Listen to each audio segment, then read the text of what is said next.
This presentation is 2 hours and 15 minutes long, and it has been put together to provide comprehensive information, and you are encouraged to view it in segments at your convenience. And while it's not a requirement to watch the entire presentation, it's provided to help prepare anyone with an interest in completing the upcoming survey. Ballinruan Development Association Community Garden Planning Project Pre-Survey Video 2025, and this video provides a summary of the recent public meeting and is intended for those who could not attend, and it offers key information to help inform the community ahead of the upcoming online survey. The project outline is to conduct a public meeting which has now taken place in order to gather input from stakeholders on design proposals, potential future uses of the site and possible partners for Phase 3 post-construction. And following this, a wider survey will be developed and circulated to the broader public to ensure inclusive community input. And the feedback gathered will inform the creation of a community-led design, which will then lead into the beginning of the planning application process. What is landscape? Community-led landscape design puts people and place at its heart, and this prioritises the social, economic, cultural, environmental, built environment, health and spiritual needs of communities. And sustainability is essential to meet the needs of both the local and wider community. And this ensures that development respects local identity, promotes well-being, supports local tourism and livelihoods, and maintains ecological integrity. In relation to place and landscape character assessment, we consider natural elements like flora and fauna, which represent the full range of local biodiversity. And this includes the geology that shapes the earth beneath us, the hydrology of rivers and groundwater that nourish the land, and the air and climate conditions influencing the environment. And soils play a crucial role by supporting plant life, while landforms such as hills and valleys define the physical shape and character of the landscape. Cultural and social influences play a vital role in shaping the character of a landscape, and these include land use, which determines how the land is managed and valued. Settlement pattern and settlement form reflect how communities are organised and developed. Enclosure and land ownership influence access and land division, and the historic dimension, which not only connects us to the past through heritage and traditions and history, but also shapes how buildings were constructed on the landscape as well. And together these factors shape how people interact with place and give each landscape its unique and distinct identity. Place also includes important cultural and social elements, which includes the built environment, and this encompasses built heritage such as archaeological sites and monuments, historic buildings and their associated architecture, as well as contemporary buildings and their associated architecture, and housing, roads and bridges and many other built forms. And all of these components contribute to the landscape's distinct identity and create a strong sense of place. Placemaking is essentially about creating better places for people to live, work, visit and enjoy. And this can involve new ideas or reimagining strategies where places are renewed or reused in innovative ways.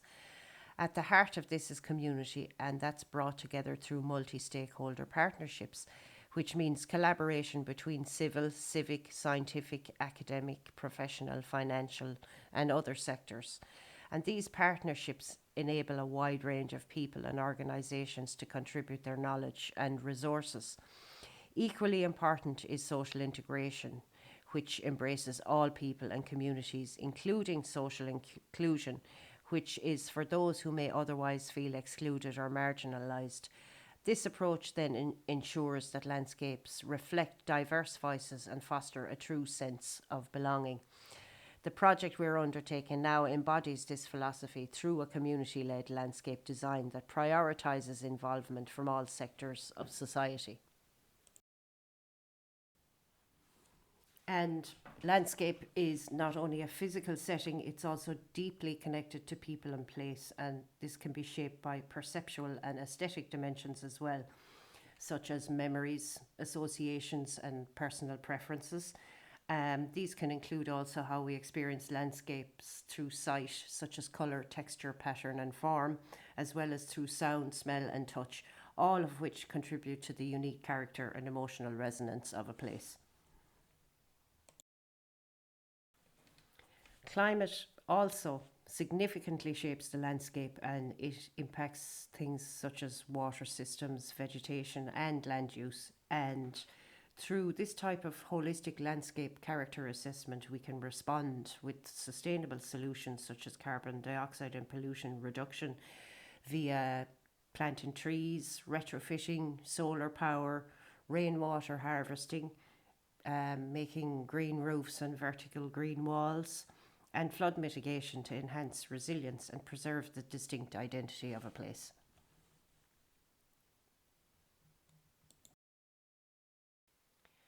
And of course, good design is also part of what defines landscape. And key elements for good design include functionality. The garden should be able to support both individual use and shared use, and it should have theme spaces. So basically, a multifunctional space. And it should have storage areas for tools and electrical equipment, and the space should be practical and easy to maintain. Then, in terms of accessibility, the paths should be wide and smooth to accommodate wheelchairs and people of all abilities, and also garden machinery, including mowers if necessary. The layout should be easy to move through with clear signage for navigation and lighting to support safe use during darker hours. Then, in terms of biodiversity, sustainability, and climate, using native and pollinator friendly plants supports local wildlife and improves biodiversity. Recycling systems and a zero waste approach would help to reduce environmental impact. And solar power can also provide a sustainable energy source for tools or lighting. And community and social use. So the garden should offer flexible spaces for different needs, including a gathering area, quiet zones, and places for eating or resting, dedicated areas for children, for adults, for exercise, and a stage or presentation space to allow for both formal use and informal use and activities. Aesthetics and identity in a landscape are shaped through elements like attractive planting schemes, thoughtful combinations of colour, texture, and form, and the use of materials that complement the local landscape and culture. And these choices help to ground a space in its place, and it makes it feel authentic and connected to its surroundings. And incorporating community art features and respecting local heritage, whether it's built natural or cultural, reinforces a sense of belonging. And these elements invite people then to engage with the space and feel represented within it. Equally important is how safe, usable, and sustainable the landscape is, and that means good visibility, safe and non toxic materials, efficient lighting and irrigation systems, and low maintenance furniture, paths, and planting. And all of these support a space that feels welcoming and easy to care for in the long term. Ultimately, then, good landscape design is about more than just aesthetics. It's about creating a place or a space where people can connect, pause, and thrive. It's less about the design, inverted commas, and more about the experience of the place. And this is just a summary diagram of the whole landscape in relation to people and place, and it covers the natural, the cultural and social, and the perceptual and aesthetic dimensions, and all of the subcategories underneath that already discussed. So it's important then to briefly mention landscape and legislation, and landscape in European law, which is there on the slide, and you can look at more of it on the slide if you want, and that covers the directives, the strategies, and the plans. But basically, landscapes across Europe are safeguarded through a comprehensive legal framework under the European Landscape Convention. And that also includes the EU biodiversity and Green Deal strategies as well. Also, environmental impact assessment and common agricultural policy regulations. And all of these require the protection the restoration, planning and integration of landscape values into policies. And these are all backed by legally binding targets, such as the expanding Natura 2000 protected areas, which commits 30% of land under strict protection. And this also enforces conditionality measures on land use, and this ensures ecological, cultural, and social value is conserved. So, landscape and Irish law, then, basically, Ireland's primary planning legislation obliges local authorities to incorporate landscape protection, including conservation of natural, architectural, cultural, and ecological heritage, landscape character, and public rights of way into development plans. And these need to be aligned with the national planning framework and also the European Landscape Convention principles. Under the National Landscape Strategy linked to the Common Agricultural Policy Scheme and the associated Acres Scheme, Biodiversity Action Plans, County Development Plans, and Heritage Acts, Ireland uses landscape character assessments, public participation, education, environmental planning tools, and Common Agricultural Policy funded schemes to identify, protect, restore, and integrate landscape values within spatial and agricultural strategies. Landscape, then, in County Clare under the Clare County Development Plan 2023 to 2029. So basically, landscapes in high sensitivity areas, which include uplands, coastlands, the Shannon Estuary, the Burren and Carr zones, and these are given top priority, and these require landscape and visual impact assessment (LVIAs) or visual impact assessments (VIAs), photomontages as well, scenic view protection, native planting schemes, and mandatory impact assessments for major infrastructure and renewable projects to ensure seamless integration with the existing landscape. Now, obviously, this project isn't a major project, so it wouldn't have the same type of requirements. In addition, as well, under the Clare County Development Plan, all development needs to retain and link green infrastructure as well, and these include rivers, woodlands, and hedgerows. And it's important to use native species such as the Acre Scheme and plans like the All Ireland Pollinator Plan to enhance biodiversity. Ballinruan is designated as a small settlement village within a working landscape, and it's not situated on a national primary or secondary route. And while it is not specifically identified as a heritage landscape, it lies within 1 to 1.5 miles of Slievaughty. And the village does not have an architectural conservation area except for one protected building, and it is close to a recorded flood location. There are no trees for preservation within Ballinruan itself, though there are such trees in nearby Killura. And the village lies within the Slievaughty Mountain Special Protection Area for birds, including the hen harrier and the merlin, which is part of the Natura 2000 network. And it is also located in a groundwater source protection area.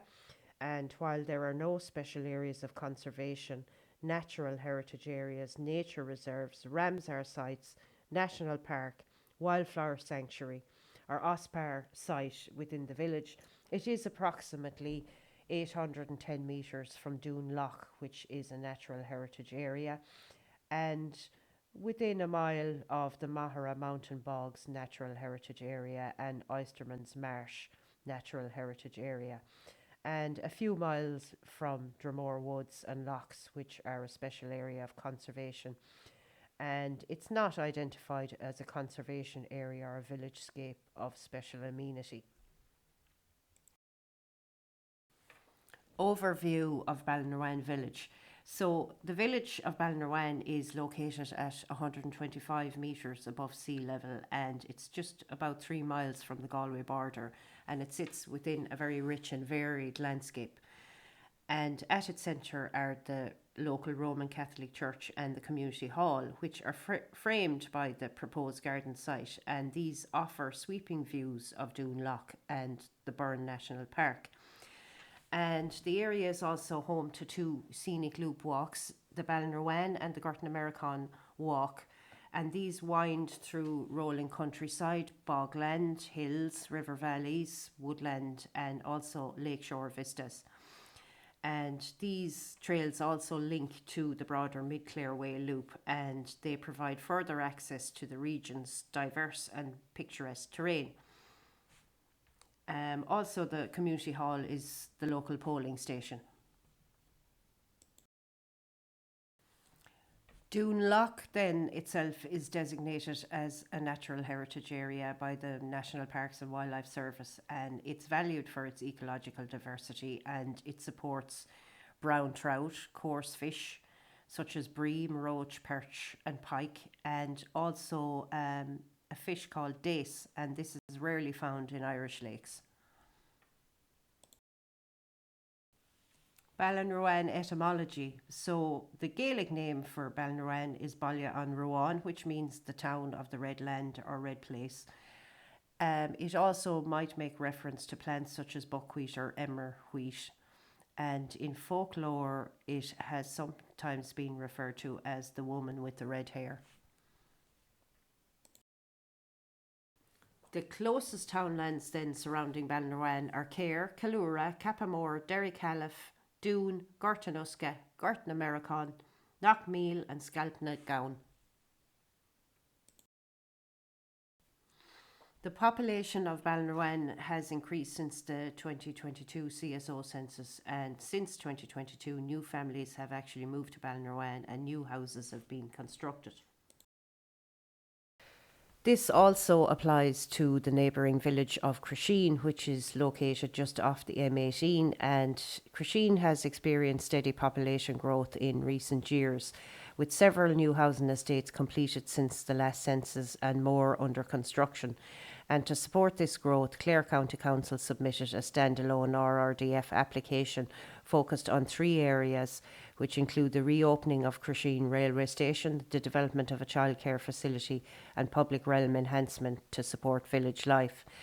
In addition to these developments, Crusheen's growing population regularly uses the Ballinruan Community Centre and the adjacent loop walks, and these include groups such as the National School, the GAA Club, the Active Retirement Group, as well as individuals in the community who come for card games, Christmas parties and other social activities, all benefiting from this shared social and recreational landscape.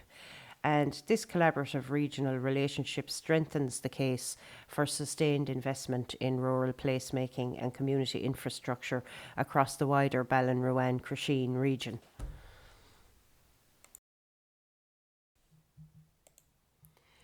The wider growing population, who already have strong connections with local organisations and families and avail of services in the local area, would also benefit from the proposed green space, including Ballinruan. Then by electoral division, it includes a total of 5,492 people.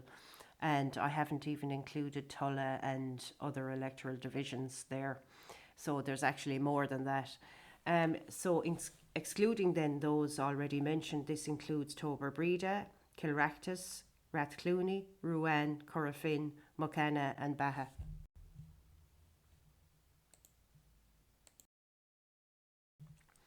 Local employment in Ballinruan spans skilled trades, professional occupations, associate professional and technical roles, administrative and secretarial occupations, skilled trades, caring leisure, sales and customer service, process plant and machine operators, and managers, directors and senior officials, and the majority comprises skilled trades followed by professional occupations. Hydrology. So there are three rivers surrounding Ballinruan townland. There's the Moiree, which flows in and out of Doon Loch, the Derra Lochs, surrounding woodlands, and that joins the River Fergus at Dromore, and a lot of these lochs actually flow in and out of one another, both above and below ground.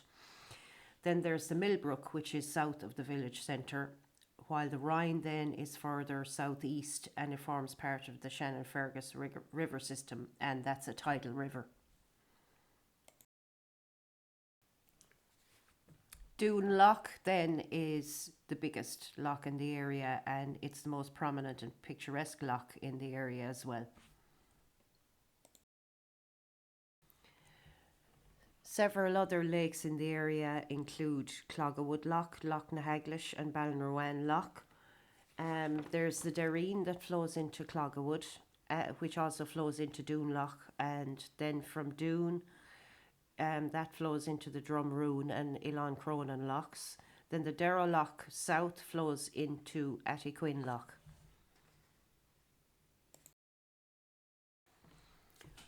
Ballinruan geology and soils. So, according to the Geological Survey of Ireland, the proposed garden site is located on the edge of the Killanena Formation, and that's composed of grey-wack, siltstone and shale. The quaternary sediment type in this area is classified as non-calcareous bedrock outcrop or subcrop. The dominant soil group is lithosols and retrosols, and that's represented in pale green that you can see there on location 1 on the map. The area then marked in red, which is location 2, features till derived from Devonian sandstones. In pink, in location 3, consists of till derived from lower Paleozoic sandstones and shales. The brown area, location 4, is made up of blanket peat. Location 5, in light brown, highlights the non-calcareous bedrock at the surface, and that contains a soil group composed of peaty podsols, lithosols and peats. Then in location 6 shows till derived from Devonian sandstones with a soil group classified as peaty glaze, and location 8 is also an area of blanket peat. And finally then location 9 represents alluvium with a soil group consisting of acid brown earths and brown podzolics. And just a quick look at the map of Careen land cover in Ballinruan, and the red dot is where Ballinruan is there on the map, and the brown colour around the Ballinruan area there is agricultural areas with natural vegetation. Then the yellow is agricultural pastures. The light blue is water bodies, as you can see there with Doon Loch nearby. Then the dark green is coniferous forest. The dark blue is peat bogs and wetlands. Then the lighter green is mixed forest, and the very, very light green colour then is scrub and herbaceous vegetation. Wetland flora. So these include meadowsweet, Philopendula ulmaria, and several sedge species in the Carex genus, and grasses including bents and fescues. Bog ecosystem flora includes well-known plants such as ling heather, Calluna vulgaris, and bog cotton, Irioforum angustifolium.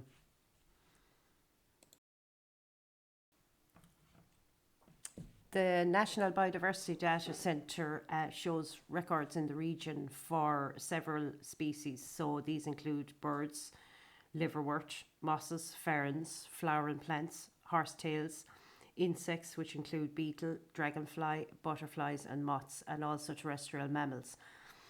And this isn't an exhaustive list of species in the area, and it certainly requires further recording, but for the sake of this presentation I focused only on 1 2 kilometre square radius, so it's marked as 4 or 48p on the map. Some of the birds under this listing then include the common cuckoo, Cucullus canorus, and the common kestrel. Small songbirds include the common whitethroat, Sylvia communis, and the great tit, Parus major. Some of the butterflies on the list include the painted lady, Vanessa cardi, and the common blue butterfly, Polyomatus icarus. Butterflies and dragonflies include the green-veined white, Pieris napi, and the four-spotted chaser dragonfly known as Libellula quadrimaculata. Liverworts and mosses. Liverworts such as the purple spoonwort, Plusoria purpurea, and mosses such as the heath plat moss, Hypnum jutlanticum, and the heath star moss, Campylopus intraflexus, are abundant in the area. Two of the mammals mentioned in that 2-kilometre square radius, even though there are others, include the soprano pipistrelle bat and the Eurasian badger, and they are categorised as least concern under the International Union for Conservation of Nature status. It's called the IUCN. Ballinruan Community Garden Site Botanical Survey comprises of about 56 species, which include trees, shrubs, ferns and fern allies, grasses and grass-like plants, herbaceous plants and vines and climbers. And that comprises of about 40 plant families altogether. And the vast majority of them are native. There's a few non-native, but all of the native on it are given least concern under the IUCN Red List.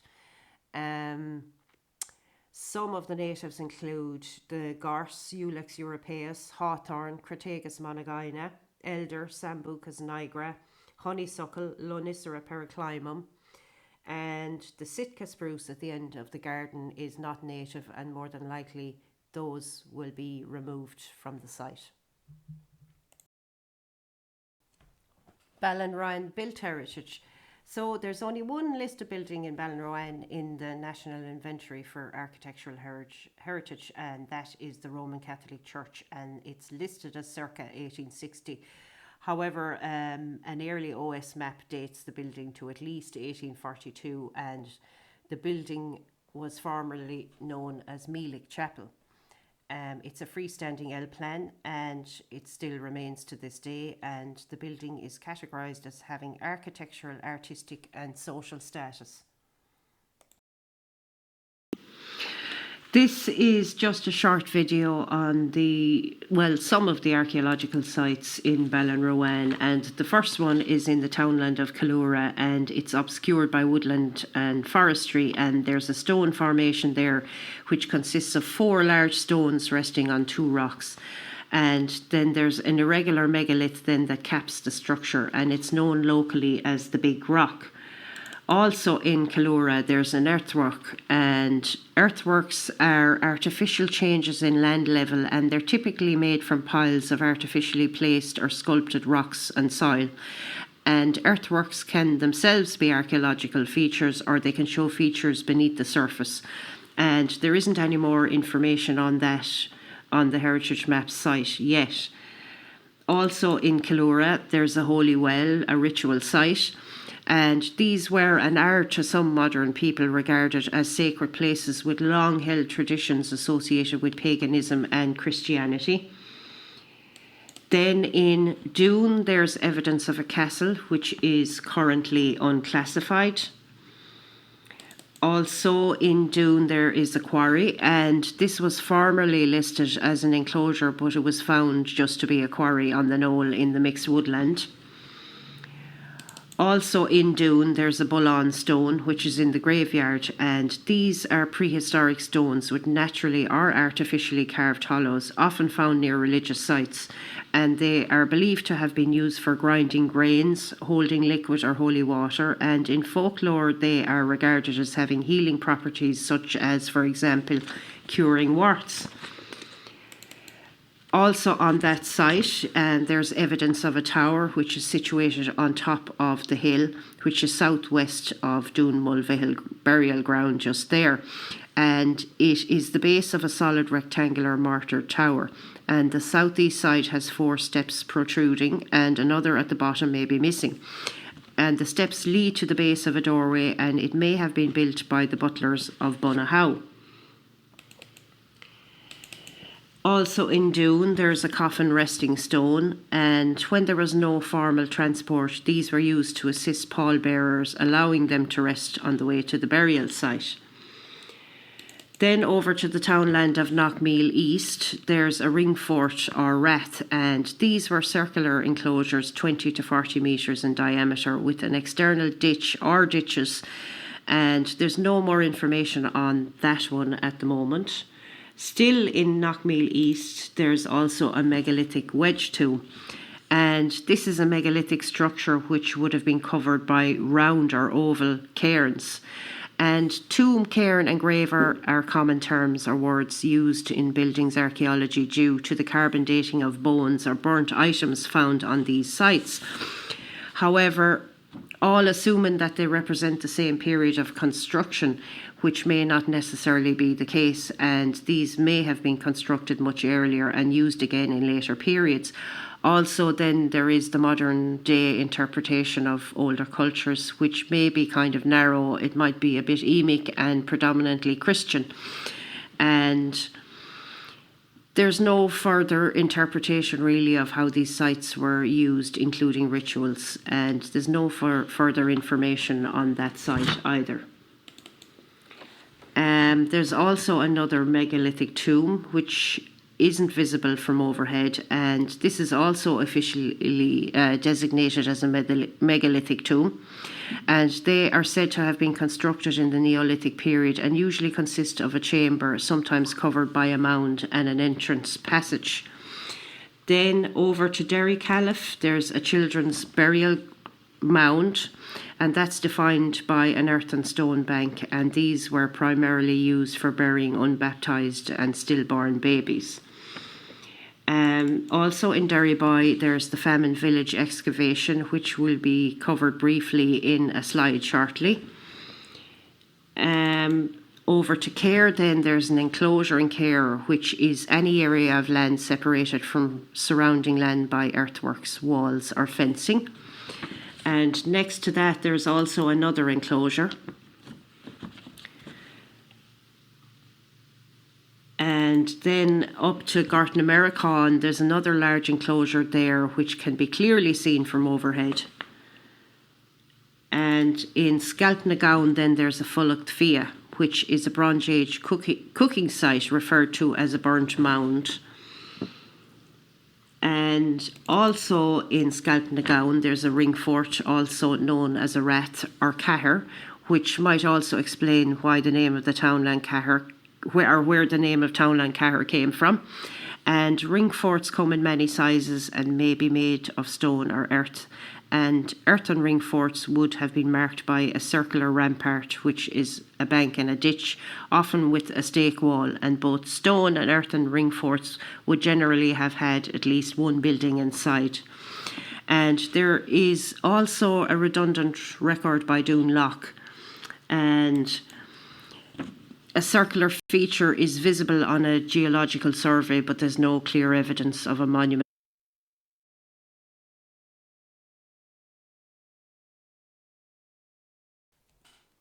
Ballinruan Buildings Archaeology. From 2019 to 2022, there was a Creative Ireland culture-based programme, and it focused on a derelict stone house in the abandoned village of Derryboy. And the site includes stone walls and artefacts dating to the mid-19th century, and this is possibly linked to the Great Famine. Some of the items uncovered there include a child's shoe, some domestic pottery, some fragments of an iron cooking pot, and other small household objects. And this offers a glimpse into the lives of those who once lived there. Another little bit on archaeology and history. Doon Wood on the shores of Doon Loch is home to the ruins of Doon Mulvihil, which is a former tower house built on the site of an ancient fort, and that's seen already on the flyover. One time it was occupied by the Butler family in the late 1600s, and this site reflects centuries of settlement and change. And in 1986, 3 prehistoric wooden canoes, estimated to be 2,000 to 2,500 years old, were discovered submerged in the lake. And this offers rare insight into early human activity in the area. The 1901 census of historical family names include names like Flanagan, Halloran, Hanrahan, Hogan, Kelly, Maroney, Deviney, Vaughan, O'Dowd, Walsh, Carney, McNamara, McCall, Lockery. The 1901 census of historical family names include names like Flanagan, Halloran, Hanrahan, Hogan, Kelly, Maroney, Deviney, Vaughan, O'Dowd, Walsh, Carney, McNamara, McCall, Lockery. Cultural heritage. So, some of the folklore in the region from the National Folklore Collection includes a reference from the 1930s school collection in a famous men's story, and it includes a reference to Michael Kenny of Ballinruan, who races at Doon, and he ran 5 miles in 20 minutes. And if you want to know more about those stories, you can get in touch with the National Folklore Collection in Dublin.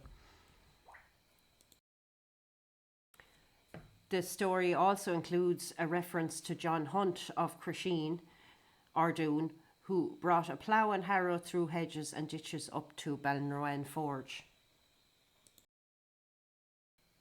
Another story from Bearfield School was collected by Mary O'D from Eva O'D in 1938, and they talked about great damage being done by a bog slide in Ballinruan, which was caused by heavy rain, and it moved 3 miles down the mountainside and covered acres of land on the 26th of February 1903. There's also a thunder and lightning story from Myrie and Rouen, and in that story they mentioned in 1904 a Mrs. Keehan was killed instantly by lightning, and she lived in Ballinruan. There's also a potato story from Michael Hanrahan in 1938, and in it there's an excerpt on growing potatoes, and some of the names of the potatoes of the time were Kerpink, Epicures, Arran Banners, Dates, Champions, Leaguers, Arran Chiefs, American Roses, Silver Skins, Buttes, Flounders, Brown Rocks, Kerpinks and Queens. And also a mention of Mr. Dennis Duffy of Ballinruan, who makes spades. Biddy Early was a local holy woman known for her healing powers, and people travelled from far and wide to seek her help, even as far away as the USA. And she was widely respected, though feared by smaller minds, and some labelled her a witch, reflecting derogatory or superstitious perceptions held by certain members of the community. And a man from Cappamore, not far from Ballinruan, visited her one day, and upon his arrival, she already knew his name and where he was coming from, highlighting her extraordinary knowledge, power and gifts. So what are the aims of Ballinruan Development Association? Well, they are to address the social, cultural, physical, environmental, economic and health needs of the community. And socially, it fosters multi-stakeholder partnerships, bringing together civil, civic, scientific, academic, professional, financial and other organisations to promote social inclusion and social cohesion, especially for those who might otherwise feel excluded. And cultural development focuses on preserving the built environment and archaeology while supporting heritage, arts and culture. And physically, the association works on improving general infrastructure, including roads, green spaces, public transport, parking facilities and other essential public services to enhance the community's quality of life. Environmental needs focus on protecting, promoting and enhancing Ballinruan's biodiversity while ensuring climate mitigation measures. And this includes reducing carbon dioxide in the atmosphere through planting native trees, encouraging solar power use, rainwater harvesting, retrofitting and adopting circular economy principles to minimise waste and promote sustainable resource use. And economic needs then involve sustainable solutions for tourism and ecotourism, with the future potential to provide training, work experience and upskilling to the local community via education through the Green Space and Community Centre. And this could be delivered through the garden itself and the upkeep of the village via Community Employment CE schemes, the Rural Social Scheme, Local Employment Service and other programmes, with the potential to work with Clare Local Development Company and Clare County Council. And these initiatives aim to equip people with skills for employment, both to enter the workforce or improve and advance in their current roles, and to potentially create new jobs within Ballinruan related to tourism and other local industries. And the initiative also supports local small and medium enterprises as well as social enterprise. And health needs cover general health care, social care, holistic health and sport, healthy eating, and creating a happy, vibrant place for people to live, work, visit, and enjoy.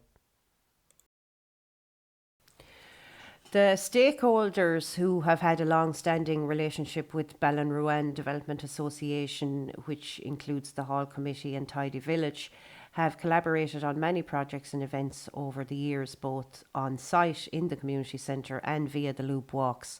And these stakeholders include Clare Walks Limited, Crusheen GAA via the Loop Walks, Inchicronan National School via the Loop Walks and events in the community centre, Active Retirement, the Hendrick Cycling Club, Meet the Wool Weaving, the Card Game Club, the Horse Trekking Group, the Hogs Brickle, Ballinruan Roman Catholic Church, An Garda Síochána, the National Ambulance Service and the Community First Responder Group, and other events organised by various parties including set dancing and Irish dancing, feshes, parties, dinners, barbecues, weddings, funerals, and the tractor run. And the site also serves as the local polling station, and there are ongoing opportunities for other local organisations, both well established and new, to participate in the future, particularly for phase 3 of the project post construction. Goal 1 focuses on promoting social cohesion and social inclusion across all groups in the community and all ages and walks of life, including unemployed individuals, women, children, older people, youth, LGBTQIA plus members, and neurodivergent people. And it emphasises access to health and well-being, including general health care, social care, holistic health care, healthy lifestyle initiatives such as nutrition and access to housing as well. And the proposed green space could include features specifically designed to support children with autism and connect with associated networks across the county. And current collaboration in Ballinruan includes local organisations such as the National Ambulance Service, the Community First Responder Group, An Garda Síochána, the local youth, and the Active Retirement Group, all working together to strengthen community participation, support, and overall health outcomes for Goal 1. And some of the potential stakeholders who may collaborate in Phase 3 post construction won't be mentioned in this presentation for privacy reasons. Access to housing is part of Goal 1, and while it may not seem directly linked to the proposed community green space, the two are connected through the broader landscape that includes built heritage and housing. And this project could indirectly support housing needs by providing information boards on access to housing resources.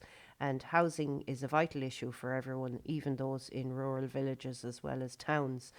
And according to the CSO 2022 census, 13% of houses in Ballinruan are vacant, which can lead to dereliction and create a domino effect on the local area, impacting its physical and visual image as well as its ability to attract new residents, businesses and tourists. And the development of the green space is therefore so important in this context because it forms part of the village's physical development, creating a central hub that strengthens the village centre and provides a space where people can access services such as housing while enhancing the overall livability and attractiveness of the area. Information boards could be provided on vacant property grants, repair schemes, renovation loans, community use of vacant sites, and conservation advice for traditional farmhouses as well. And while vacancy and associated dereliction, they've become a massive issue in the county and the country. The Heritage Council's collaborative town centre health check aims to document this vacancy, which certainly could be done in Ballinruan and There are new strategies known as meanwhile use, and there's a document produced by a niche agency known as Labate.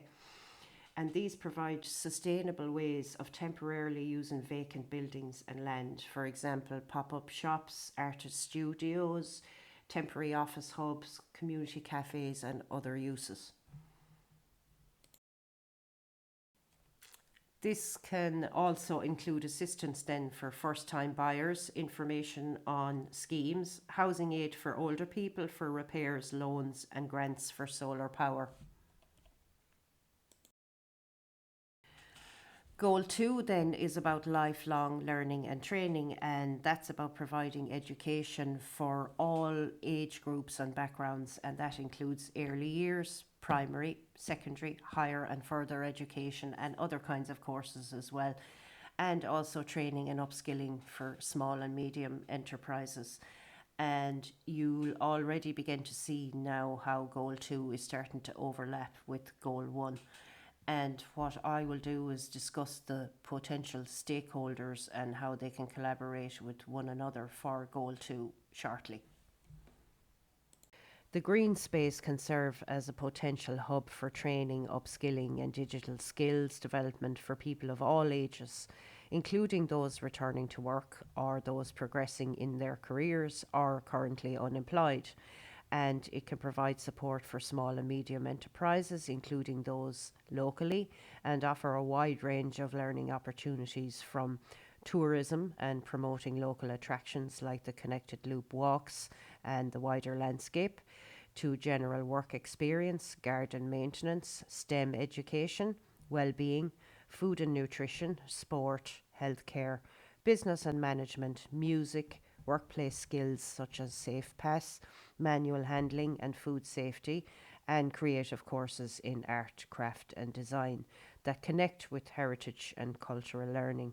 And local and county-wide stakeholders can support these programmes, helping to make the green space a centre for lifelong learning, skills development and community engagement.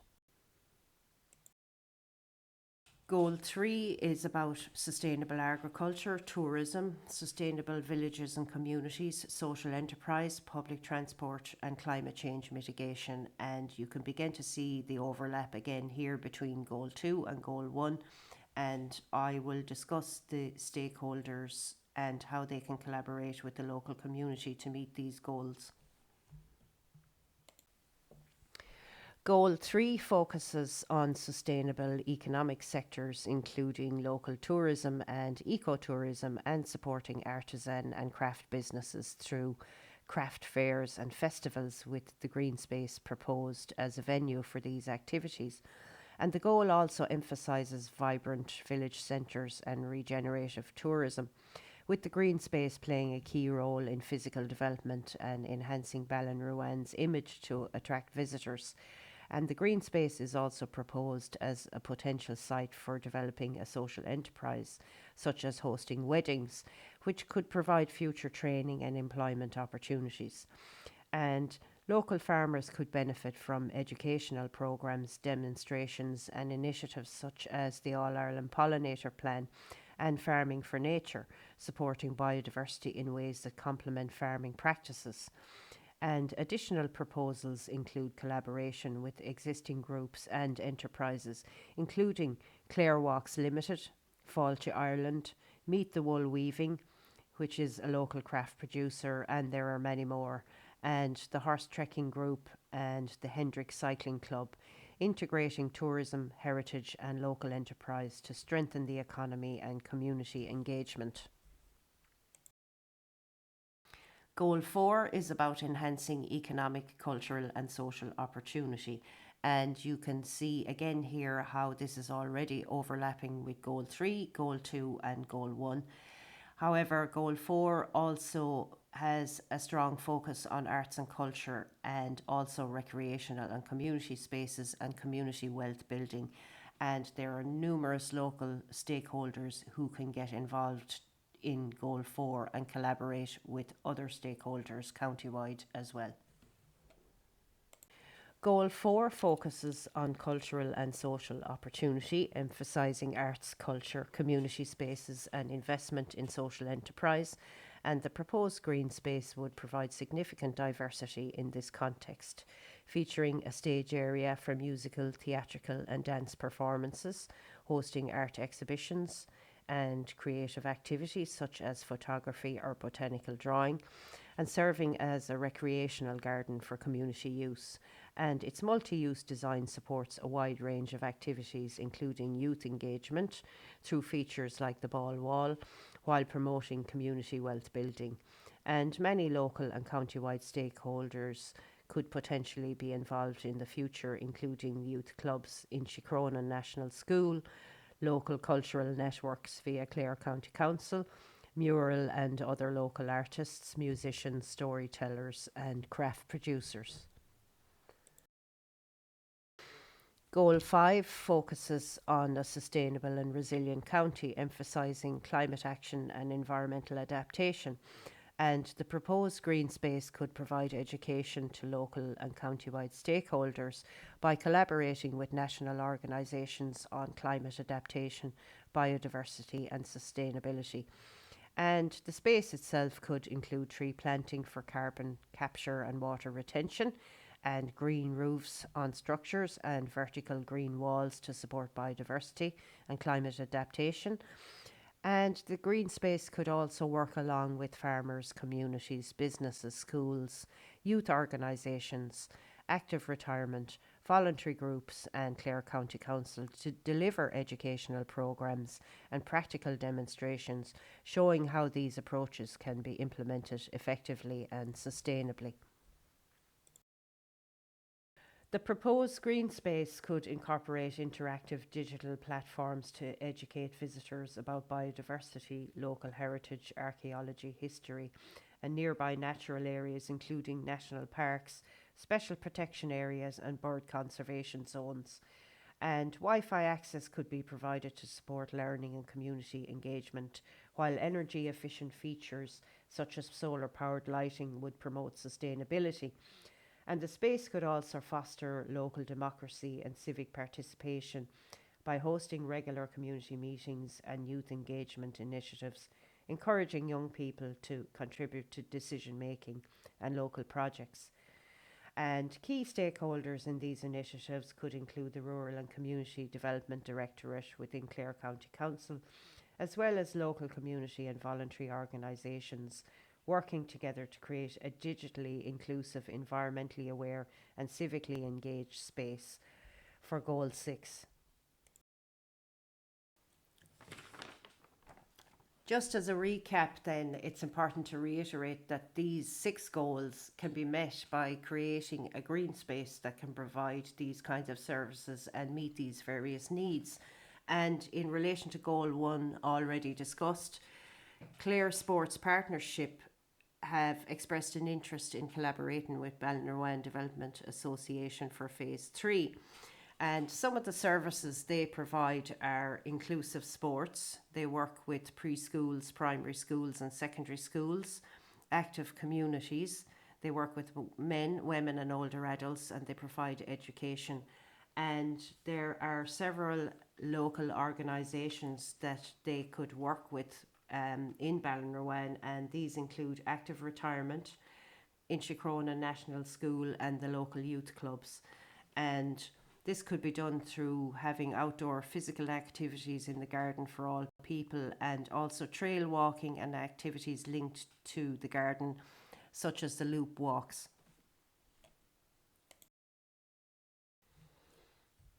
Another stakeholder in relation to Goal 1 is NS Voices for Autism, or EVA as they're known, and this is a parent-run voluntary group for families of autistic children, and they organise and subsidise numerous activities for their children.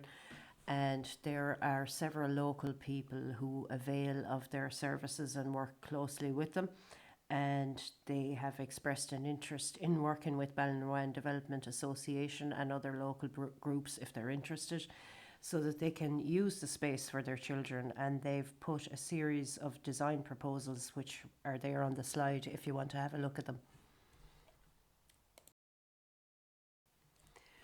Bushy Park Treatment Centre is another potential stakeholder, and they work in association with Clare Care, and they provide addiction treatment services. So, for those in recovery, they often recommend activities and programs that support ongoing recovery, such as educational courses, gardening, nature based programs, bushcraft, camping, outdoor health walks, meditation, woodland wellness, and a range of other courses. While they don't make direct referrals, they do signpost clients to trusted organisations and programs that might be helpful to them. In the future, Ballinruan Development Association, along with the other local groups, could play a role in supporting these recovery pathways. And a range of services could be offered at the proposed green space, and these could include mind and body therapies, fitness for fun, outdoor cooking, gardening and herbs for health, and guided health walks through Clare Walks Limited and Clare Sports Partnership. It could also be a welcoming space for local and county-wide Bushy Park clients to attend community events like barbecues, parties, card games, and cycling groups such as the Hendrick Cycling Club. And this would offer connection and inclusion while allowing them to remain anonymous at the same time. Prevention and the mitigation of gender-based violence is also part of Goal 1, and Clare Haven, which is a women's protection service, have asked for a designated area in the proposed green space. This is in order to provide services and safety for women living in rural locations. And Sergeant Katrina Houlihan, who is the chairperson of CLAN, which is the Clare Local Area Network on Violence Against Women, and is interested in supporting Ballinruan Development Association to help create a safe space for local women and children. The services provided by Ballinruan Community First Responder Group, together with the National Ambulance Service and CPR Defibrillator Service, also supports Goal 1 and would be also linked to the proposed green space, and the opportunity then to collaborate and train with other local groups, whether that's Active Retirement, the Hendrick Cycling Club, and other groups and clubs. Hosting food festivals on site would provide an excellent opportunity for local businesses and artisan producers to collaborate with food producers, craftspeople, and artists from the wider region. And these festivals could take many forms, such as family-friendly events featuring market stalls, food tastings and produce sales, as well as performances, student art from Inchicronan National School, and displays by local designers and artists. And a slow food festival, for example, inspired by successful events in the Burren, could be one idea within this wider concept. Such events would also promote and celebrate the local farming community, with opportunities to link activities to the Ballinruan Loop Walk, combining community celebration with nature and well-being. And this initiative aligns strongly with the goals of the Clare LECP by promoting healthy eating, supporting local business, encouraging eco-tourism, fostering social interaction, and celebrating arts, crafts and culture as part of a thriving, sustainable community. The Crusheen Ballinruan Active Retirement sector priorities for Goal 1 include social inclusion, sport and fitness, health and holistic health. And they usually meet up on a Monday between 10 and 12 at Crusheen Community Centre, and they're an extremely active group, and they have a lot of outdoor activities and outings.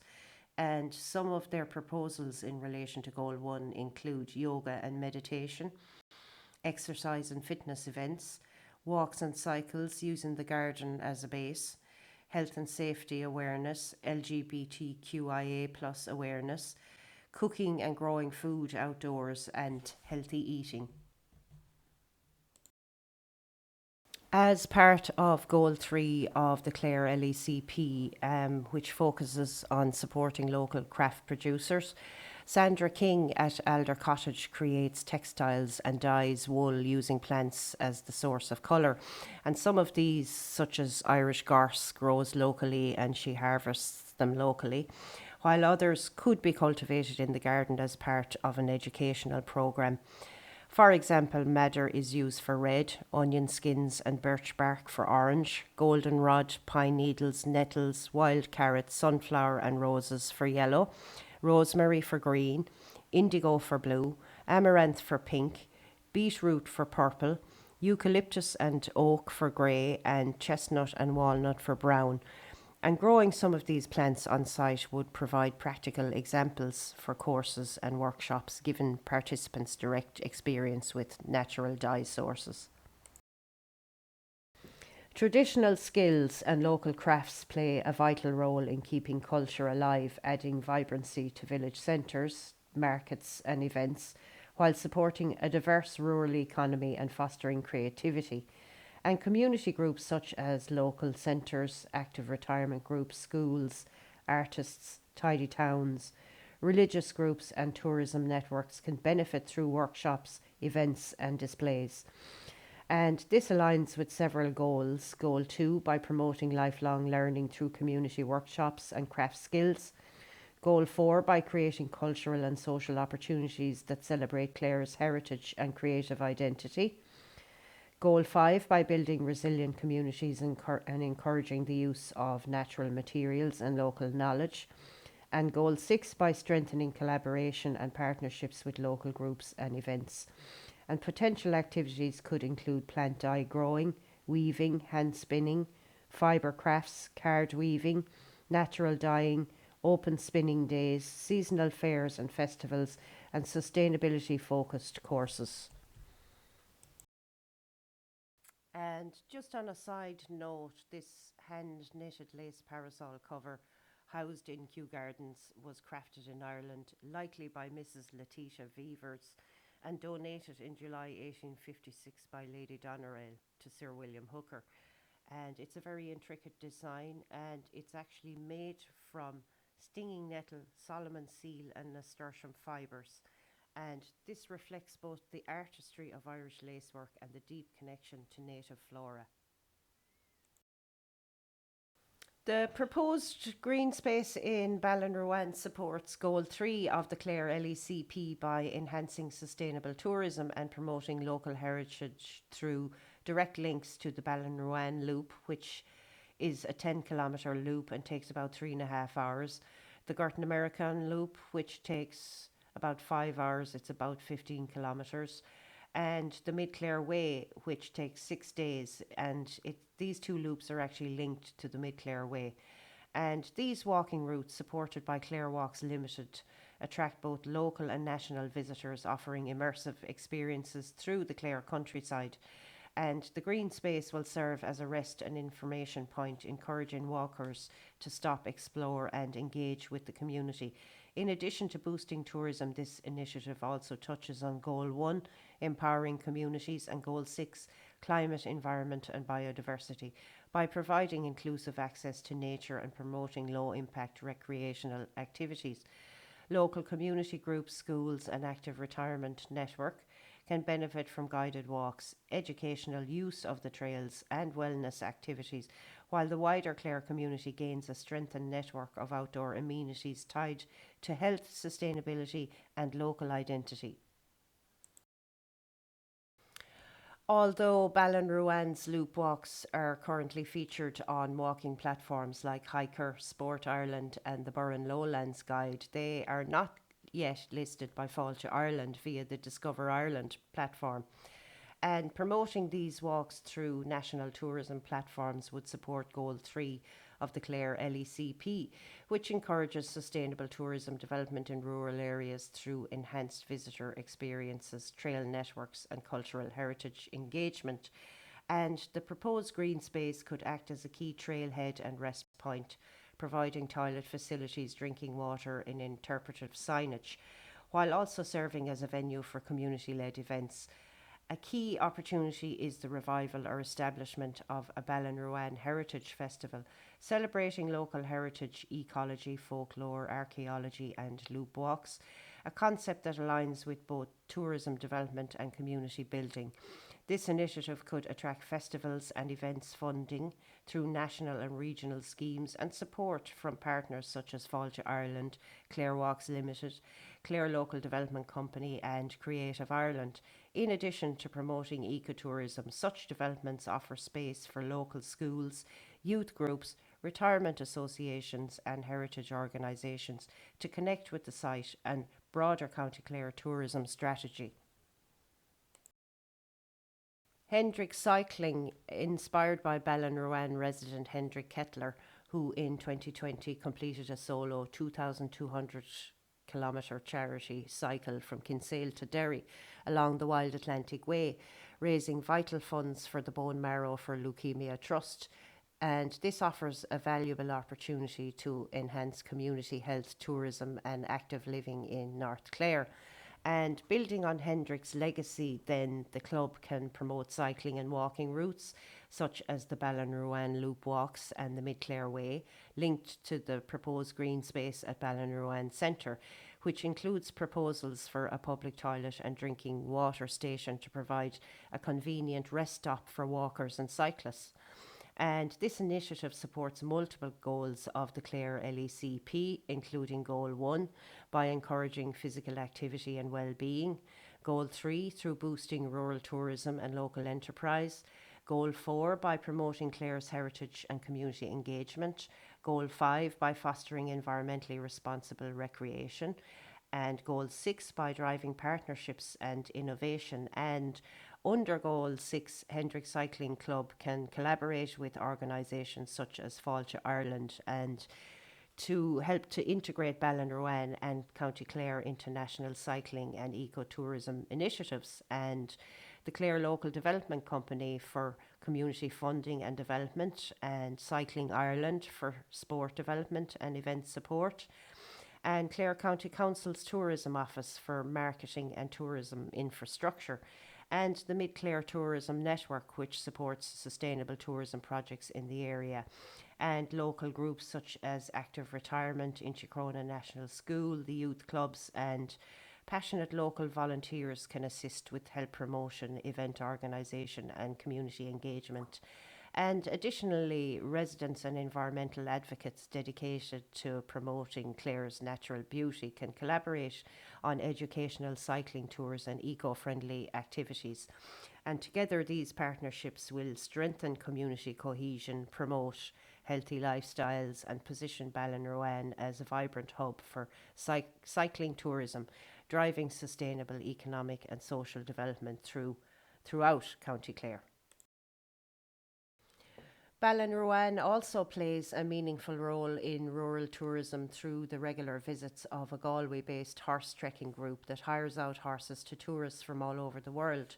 And this group travels through the countryside and makes a scheduled stop in Ballinruan every Wednesday from April to September to rest the horses and enjoy the landscape. And the proposed green space development in the village presents a valuable opportunity to enhance their experience by providing improved facilities such as access to toilets, drinking water, and designated water troughs for horses. And these additions would not only support the trekking group's ongoing visits, but also encourage future engagement from similar tourism operators. Enhancing the site in this way supports Goal 3 of the Clare LECP, which promotes sustainable tourism and the development of visitor infrastructure in rural areas. As an ecotourism stop-off point linked to the wider Loop Walk network, Ballinruan could leverage support from tourism bodies such as Fáilte Ireland, the Clare Local Development Company, and Discover Ireland, and this would position the village more prominently in regional tourism strategies and help build long-term relationships with visitors and providers who contribute directly to the local economy and community vibrancy. In addition to cultivating herbs, vegetables, and edible flowers, the project can incorporate educational initiatives around composting, inspired by the An Taisce booklet on sustainable compost production. And this resource offers practical guidance on effective composting techniques and can be used to engage children, adults, and gardening enthusiasts. And integrating compost education supports environmental awareness and promotes healthy soil management, enriching the community's connection to the green space and circular economy.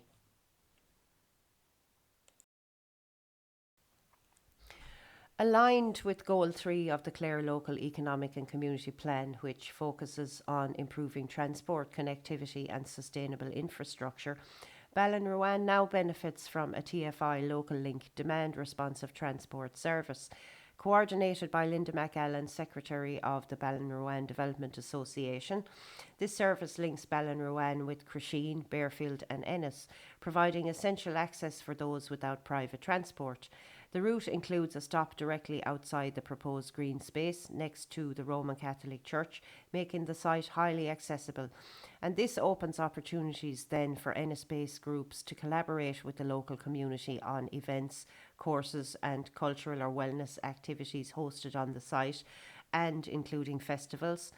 And by offering a practical alternative to car travel, the service supports low carbon mobility, making rural engagement more sustainable while fostering inclusive participation in community life from both local and regional partners. Ireland is famed throughout the world for the art of storytelling, and the Shanachie and Scaly, the tradition bearers and storytellers, passed the old stories down through the generations.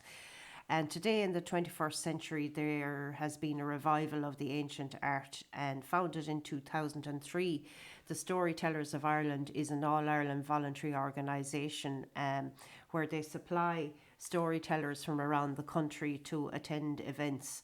And they are very happy to support this new project in phase 3 for outdoor storytelling circles by the fire pit. And they can do it for children, for festivals, for adults, and children with special needs, which also supports Goal 1 and social inclusion. They can do Scailta as Gaeilge, which also supports Goal 2 in terms of language skills.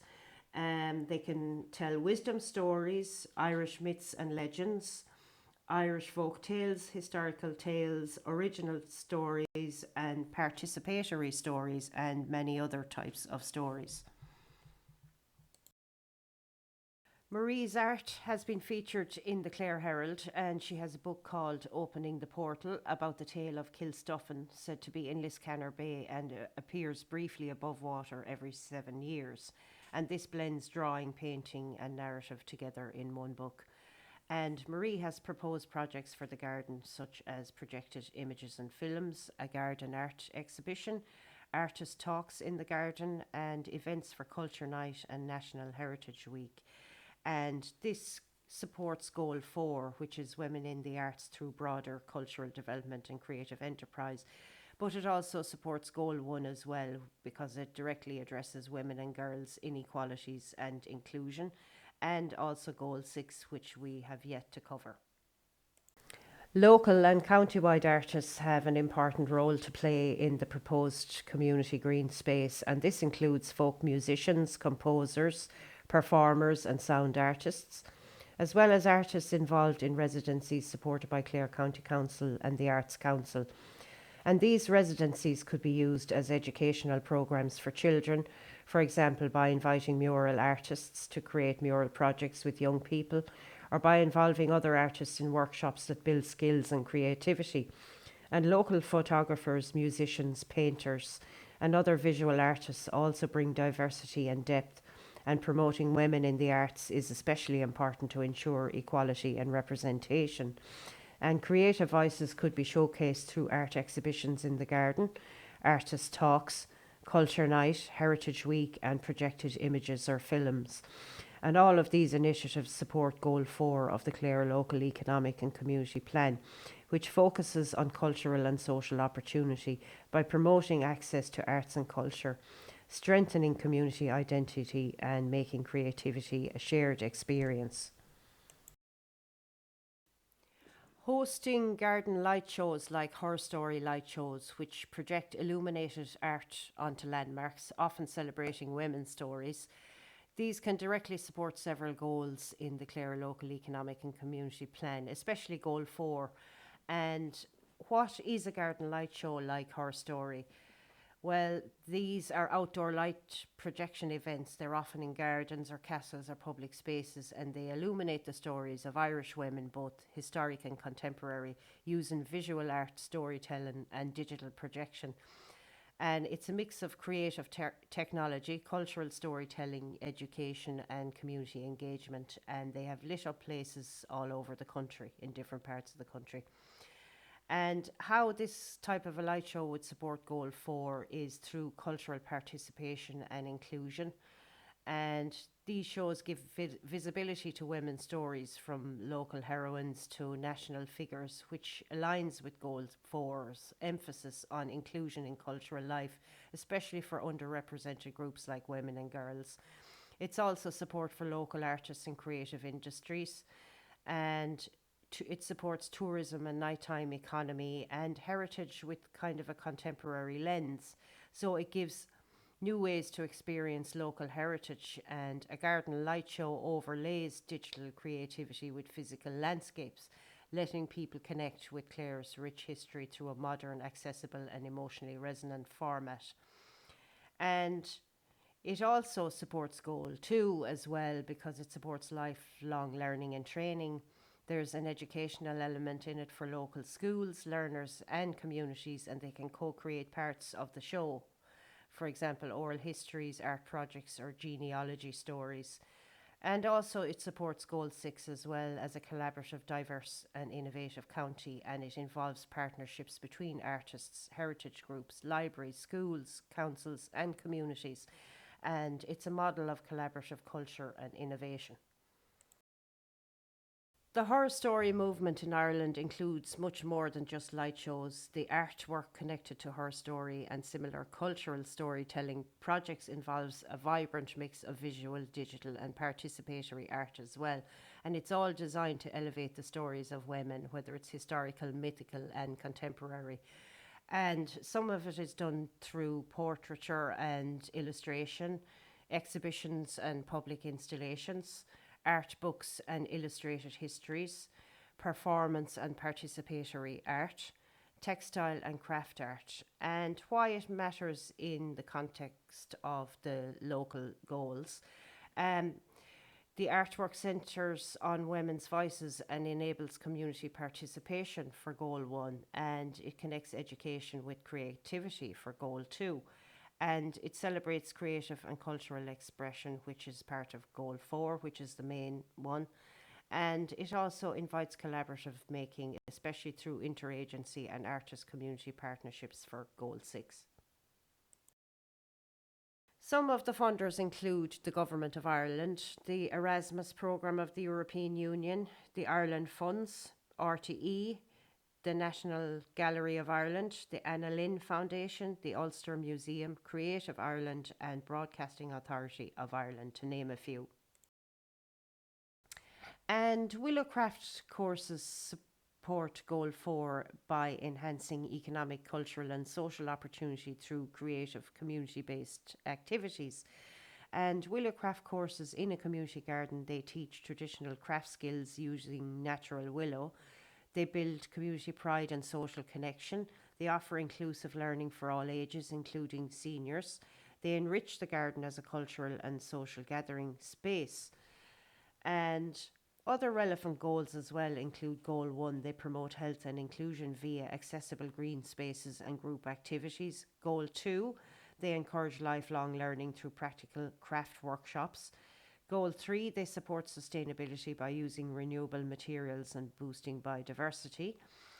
Goal 5, they build community resilience through shared care of the garden. And Goal 6, they foster collaboration among artists, schools, community, and faith groups as well. And several local organisations could get involved, whether it's the local church, the active retirement group, the local youth groups, Inchicronan National School, and any other groups that would be interested in getting involved, and including individuals as well. This proposed green space, in relation to Goal 5, which is about sustainable and resilient communities, supports the farming community, in the sense that while farmers have rich biodiversity already, a lot of the farms do, the new green space acts as a community hub and a demonstration area for pollinator friendly practices and sustainable land use. And it raises awareness and educates the wider community, and that includes farmers and schools and residents, about biodiversity's value and how it complements farm ecosystems.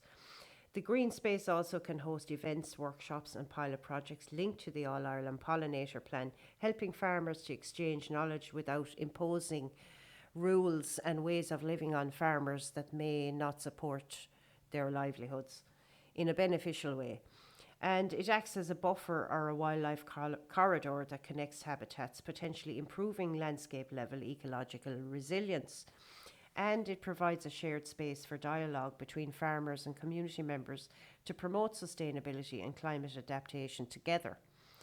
And how it also relates to other goals as well. Goal 3 is a vibrant local economy, and it enhances local tourism and community interest, potentially driving visitors to farms offering local produce or experiences.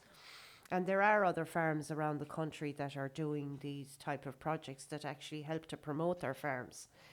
And in goal 2, lifelong learning, which supports training on biodiversity and sustainable practices through workshops in the green space. And goal 4, culture and community opportunity, it strengthens local identity and pride through sharing natural and cultural heritage spaces. And goal 6, collaboration and innovation, and it encourages partnerships between farmers, environmental groups, schools, and community organisations. And this approach really then shows the green space as a complementary community driven asset that supports farmers indirectly by enhancing awareness, education, and partnerships around biodiversity and sustainability without suggesting that it replaces or competes with the biodiversity already on farms. In relation to Goal 5 and the environment and climate action part of that goal, the National Biodiversity Action Plan, the County Clare Biodiversity Plan, and the Clare Biodiversity Issues Paper, which is an addition to the plan. These all highlight the urgent need to protect native species, habitats, and green infrastructure. And these documents support community led nature projects like the proposed Ballinruan Green Space. And how Ballinruan Development Association, how that fits and aligns with Goal 5 of the Clare LECP is by helping it to enhance biodiversity and raise local awareness. And that can include all the things that we have previously mentioned and may mention again, such as native planting, pollinator friendly areas, hedgerow regeneration, and educational signage. And this supports collaboration with schools, retirement groups, Active Retirement, Crown, and the Tree Council of Ireland, and many other organisations. So, still on Goal 5 in relation to sustainable and resilient communities, the Irish Wildlife Trust promotes wildlife conservation and habitat protection, supporting biodiversity resilience in local areas. And they can guide community gardens on wildlife friendly habitat creation and other habitat related projects. And they raise awareness about protecting native species and ecosystems. And this organisation, in relation to what they can provide to local communities, groups, schools, heritage groups, environmental volunteers, tidy towns groups, active retirement, and many other groups in relation to the other goals. For example, Goal 2, it offers educational resources and training on biodiversity. And Goal 4, it connects people culturally to local nature heritage. And Goal 6, it enables collaboration with many community groups and schools and organisations. The National Biodiversity Data Centre is a very important organisation, and in relation to the main goal, Goal 5, which is about sustainable and resilient communities, this organisation provides vital data on local species and habitats, and it supports informed decision making in green space planning and biodiversity monitoring. And it also helps to track ecosystem health and biodiversity changes and contributes to environmental resilience without interfering with existing local land uses. And it also does work with the wider landscape as well, and it could be a great way for them to link the green space with the wider landscape in terms of projects or educational programs or other programs that they might suggest. And some of the other goals as well, such as Goal 2 in relation to lifelong learning, supports education with accessible biodiversity data for schools and community groups. And Goal 6 in relation to collaboration and innovation, it encourages data sharing and partnerships among community, environmental and research groups.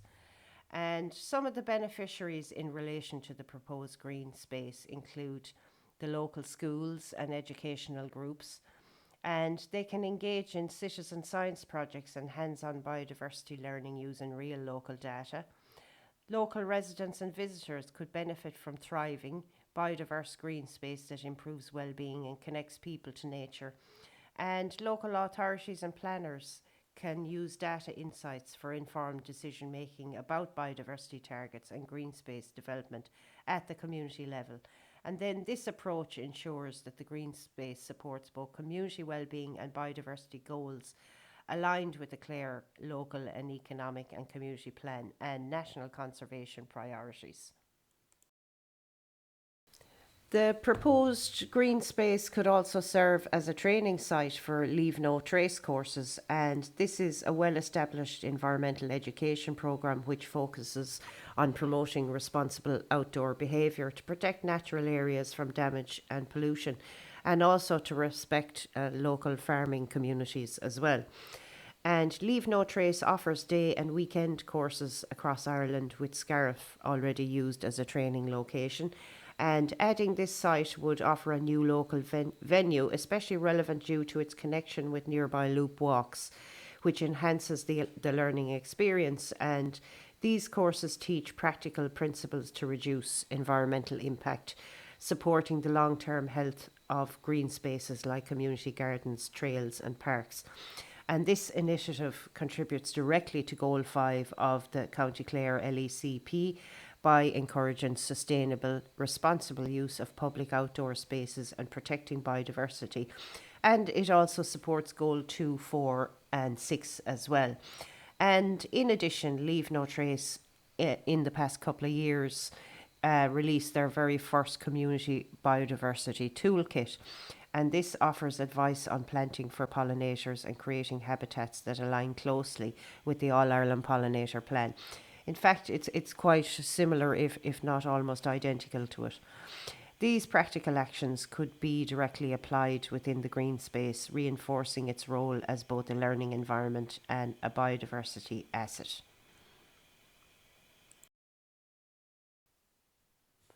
Also, in relation to supporting Goal 5, we have the organisation Crown and the Tree Council of Ireland. And of course, trees are very important for climate adaptation.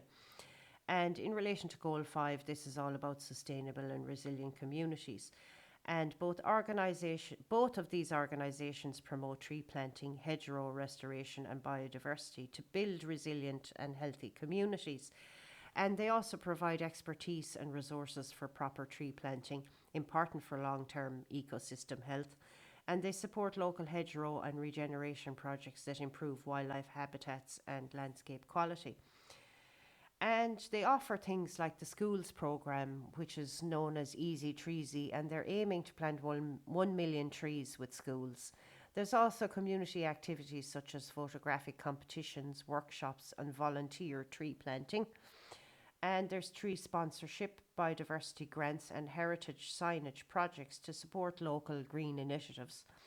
And there are national events like the Spar National Tree Day, which is on the 3rd of October, and National Tree Week to raise awareness and community engagement. And they supply native and fruit trees and guidance on growing healthy hedgerows. And how local groups can get involved is schools and youth groups can join tree planting and educational programs.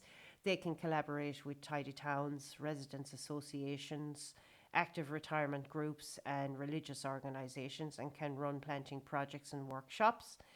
And local councils and community centres can coordinate events and support tree sponsorship schemes. And some of the other goals that these two organisations also support include Goal 2, such as lifelong learning, environmental education and skills development. Goal 4, economic, cultural and social opportunity. Community well-being through green space and cultural heritage projects. And Goal 6, collaboration and innovation. Partnerships across schools, communities and environmental bodies. And these can include any of the organisations in Ballinruan, whether it's Active Retirement, Clare Walks Limited, Inchicronan National School, Ballinruan Tidy Towns, the local Ballinruan Church. There's so many different organisations that could get involved. And I just want to briefly cover the benefits of trees just before I mention the native species. And as part of this proposed green space, trees will bring a wide range of lasting benefits to the village and wider community, and they naturally clean the air by absorbing pollutants and storing carbon, while their roots help to reduce stormwater runoff and filter out pollutants before they reach nearby watercourses. Trees offer shade and help cool the local environment, making the space more comfortable and inviting for everyday use. They also serve as natural sound buffers, helping to soften noise from nearby farms or roads, which create a more peaceful and relaxing atmosphere. Importantly, as well, trees support biodiversity by providing habitats for birds, insects, lichens, and other wildlife, and they play a role in stabilising soil and improving water retention. And beyond their environmental role, then, trees enhance the overall look and feel of a place, and it makes the space more attractive, uplifting, and visually appealing. And this in turn promotes local pride, encourages people to spend time outdoors, and contributes to improved mental well-being. And well-designed tree-rich spaces also have been linked to reduce vandalism and antisocial behaviour, as people are more likely to respect and care for areas that feel looked after. And in a village setting, these qualities can strengthen the identity of the area, increase property values, and attract new residents and businesses. The improved image and character of the village can also help promote tourism and ecotourism, drawing visitors who are looking for places that offer natural beauty, tranquility, and environmental value. Altogether, the inclusion of trees in this green space will help to create a healthier, more welcoming, and more vibrant village community now and for the future generations. Okay, so now we've been talking about trees, and we already discussed the importance of the acre scheme in relation to national and county planning, and we've also mentioned them just there in relation to Crown and the Tree Council and their importance for biodiversity, for pollinators, for climate adaptation. We'll just mention some of the trees on the acre scheme. So, of the smaller trees and shrubs, you could argue whether some of them are trees or shrubs, include blackthorn, bramble, broom, buckthorn, dogrose, elder, gorse, gelder rose, hawthorn, honeysuckle, ivy, juniper, and spindle. And then the 19 bigger trees, and some of them are considerably bigger than others, include alder, arbutus, ash, aspen, the downy birch and the silver birch, the bird cherry, the wild cherry, crabapple, the wych elm, the hazel, holly, the sessile and pedunculate oak, the rowan, the Scots pine, the white beam, the willows, and the yew.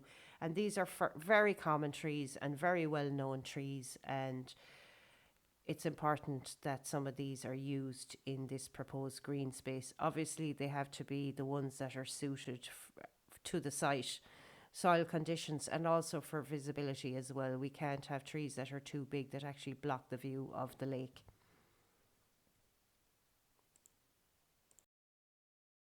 To enrich the botanical value of the proposed green space, a small botanical collection focused on threatened tree species inspired by the IUCN Red List, also known as the Red Data Book, which accesses global biodiversity.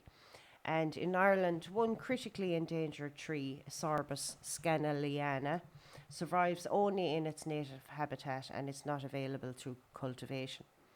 So while it can't be planted here, another species, Arbutus unido, the strawberry tree, listed as near threatened, could be a valuable inclusion.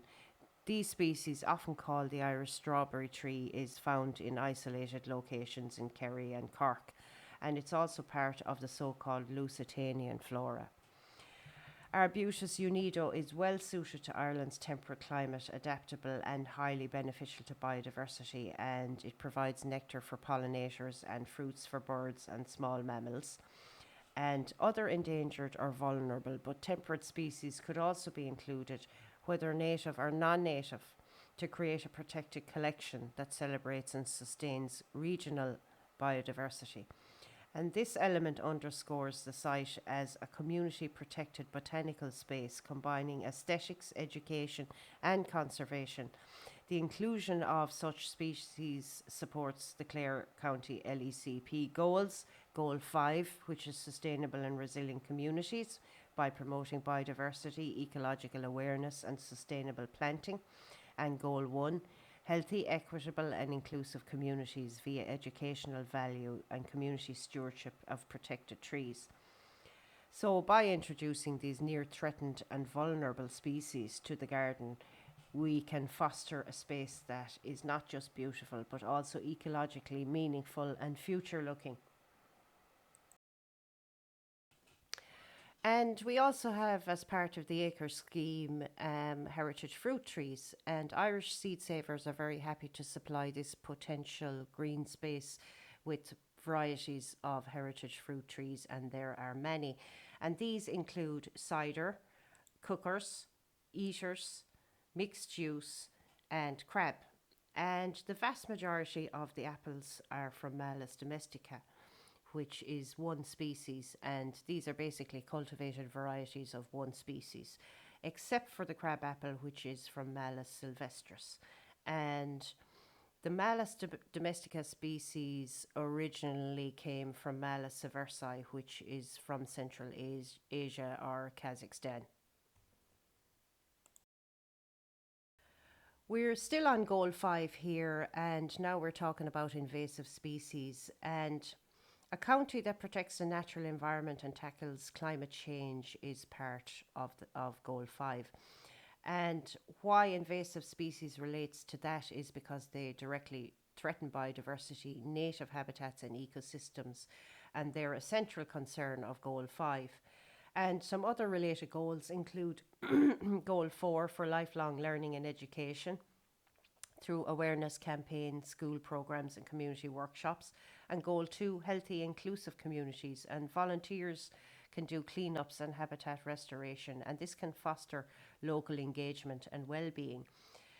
And what local organisations can do is they can work with national or specialist partners like the National Biodiversity Data Centre, the Irish Wildlife Trust, Invasive Species Ireland, and any of the local community and voluntary groups can do it, whether it's the Tidy Towns groups, the schools, the active retirements groups, youth groups, scout groups, sport clubs even can do it, residents associations, and different organisations that live in the local Ballinruan area. And some of the activities can include local training and awareness sessions, removal of species like Japanese knotweed, habitat restoration projects like native planting, reporting sightings to national databases, and citizen science projects with schools. And some of the most commonly known invasive species include Japanese knotweed, Himalayan balsam, giant hogweed, rhododendron ponticum, cherry laurel, and New Zealand pygmyweed in terms of plants. Invasive animals then include the grey squirrel, the American mink, signal crayfish, and Asian clam. And social enterprise is a key part of Goal 6, supporting sustainable economic and social development within communities. And the proposed Ballinruan Community Green Space could host social enterprise activities such as outdoor weddings, which is an idea already tested in the area, which would generate income and promote local engagement and support local employment. And these events could be managed by Ballinruan Development Association, providing both financial and social benefits to the community. And visibility could be enhanced by advertising the venue on Weddings Online, um, which is Ireland's leading wedding platform and is viewed daily by couples planning their special day. And this proposal aligns strongly with Goal 6's focus on community led economic development, while also linking with Goal 3 on supporting local enterprise and on Goal 5 on environmental sustainability. In addition, the project could potentially be supported by Clare Local Development Company in terms of training and advice, further strengthening its long term sustainability. And the proposed stage area could be designed as a flexible outdoor performance space, could also serve as a stunning setting for civil, religious, or LGBTQIA plus weddings, surrounded by gardens, trees, and the natural beauty of Ballinruan, which would be great for photography. And the space would be offered for exclusive use, allowing couples or organisers to create a deeply personal experience.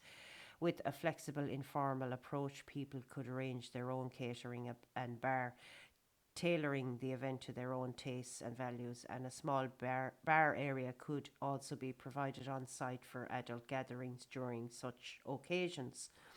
And this approach celebrates community, inclusivity, and sustainability and positions the green space as more than a park. It becomes a shared venue available to residents and visitors alike for celebration, connection, and meaningful moments. Importantly, this proposal is supported by evolving national policy. In April 2025, the government launched a public consultation on insurance reform aimed at reducing the burden of liability for community organisations. And this follows the National Social Enterprise Policy 2024 to 2027 Trading for Impact, which supports local groups like Ballinruan Development Association in running events and services that generate social and economic value. And the Clare LECP goals that this supports are Goal 2, 4, and 6. And another proposal for the green space is to support community and ceremonial events such as garden funerals, Catholic Mass, and other reflective or spiritual gatherings. In fact, the site has already been used in the past for funeral gatherings, and its proximity to the church directly across the road makes it particularly well suited to this purpose. And the setting offers a peaceful and respectful environment with nature, space, and accessibility that many community members would appreciate during times of remembrance or reflection. And using the green space for these types of events allows the community to come together in a natural, inclusive, and meaningful way, and makes full use of the location's potential, not just for celebration and activity, but also for reflection, ritual, and support. And this proposal supports the Clare LECP goals 1, 2, and 4. Another proposal for the green space is the idea of running environmental or biodiversity focused summer camps organised as a community led social enterprise through Ballinruan Development Association. And these camps could serve local children, including those from Inchikrona National School and nearby schools, and other children from other areas, offering fun and educational activities linked directly to nature, sustainability, and the local environment. The green space itself provides the perfect outdoor classroom filled with native plants, pollinator beds, and biodiversity features. And with direct access to the Ballinruan Loop walks, the camps could also include guided nature trails, physical activities, and opportunities to learn about local wildlife, trees, and habitats in a hands on, engaging way. They could also get involved in meditation and storytelling, outdoor yoga, growing vegetables. And this kind of initiative would not only benefit children but also create opportunities for local educators, horticulturists, artists, and environmental advocates to get involved, potentially even providing local employment or training through the social enterprise model. And it also supports longer term goals, encouraging young people to care for their environment, strengthening ties between schools and community projects, and keeping the village centre active and vibrant during the summer months. And this idea aligns strongly with the Clare LECP goals, Goal 1, Goal 4, and Goal 6. And through camps like these, the green space becomes more than a park, it becomes a living resource for learning, creativity, and connection. And now we are going to get into some of the design proposals for the site. And as part of the green space design, a storytelling area with a fire pit is proposed to create a flexible, welcoming space for both quiet reflection and community gatherings. And it could host traditional Irish storytelling, which is part of Goal 2, guided meditations and wellness activities, part of Goal 1, card games for the local card game club, Goal 4, and seasonal events like music or poetry evenings that promote community and tourism, Goals 5 and 6. Local schools such as the Inchikrona National School, as well as other schools in the area, maybe Bearfield and Tubber, could benefit from the space as an outdoor classroom or for special visits to hear stories, explore local heritage, or take part in creative and educational sessions, which is Goal 3. And this space supports well-being, cultural heritage, inclusion, learning and environmental sustainability in line with the County Clare LECP goals. And this is just another example of an outdoor fireplace with some seating nearby. The proposed use for the site includes creating a space for yoga, tai chi, and gentle exercise, forming part of the meditative or quiet zone within the green space. And this area could be used by all age groups and community members, including local schools, youth club, active retirement groups, and those interested in holistic health and well-being, supporting goals 1 and 4. And it would offer inclusive opportunities for physical activity and mental relaxation, open to people from diverse backgrounds. And the space could also host classes and workshops in yoga, breathwork, and forest bathing, with potential collaboration from local practitioners. And the guided forest bathing would be linked to the nearby Ballinruan loop walks, which would further connect the movement, nature, and mindfulness, contributing to Goal 3 and 6.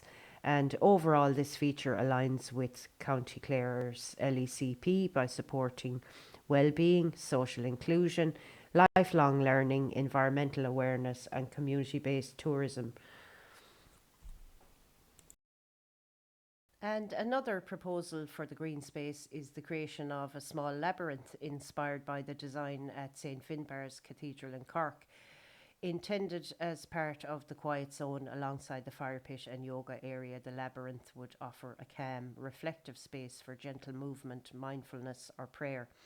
And the idea has been supported by both the local Catholic Church and Bushy Park Addiction Treatment Centre in association with Clare Care, who see its potential benefits for clients in recovery as well as for the wider community use. And local residents who avail of Bushy Park services may also find value in the space for personal reflection or as part of community-based wellness activities.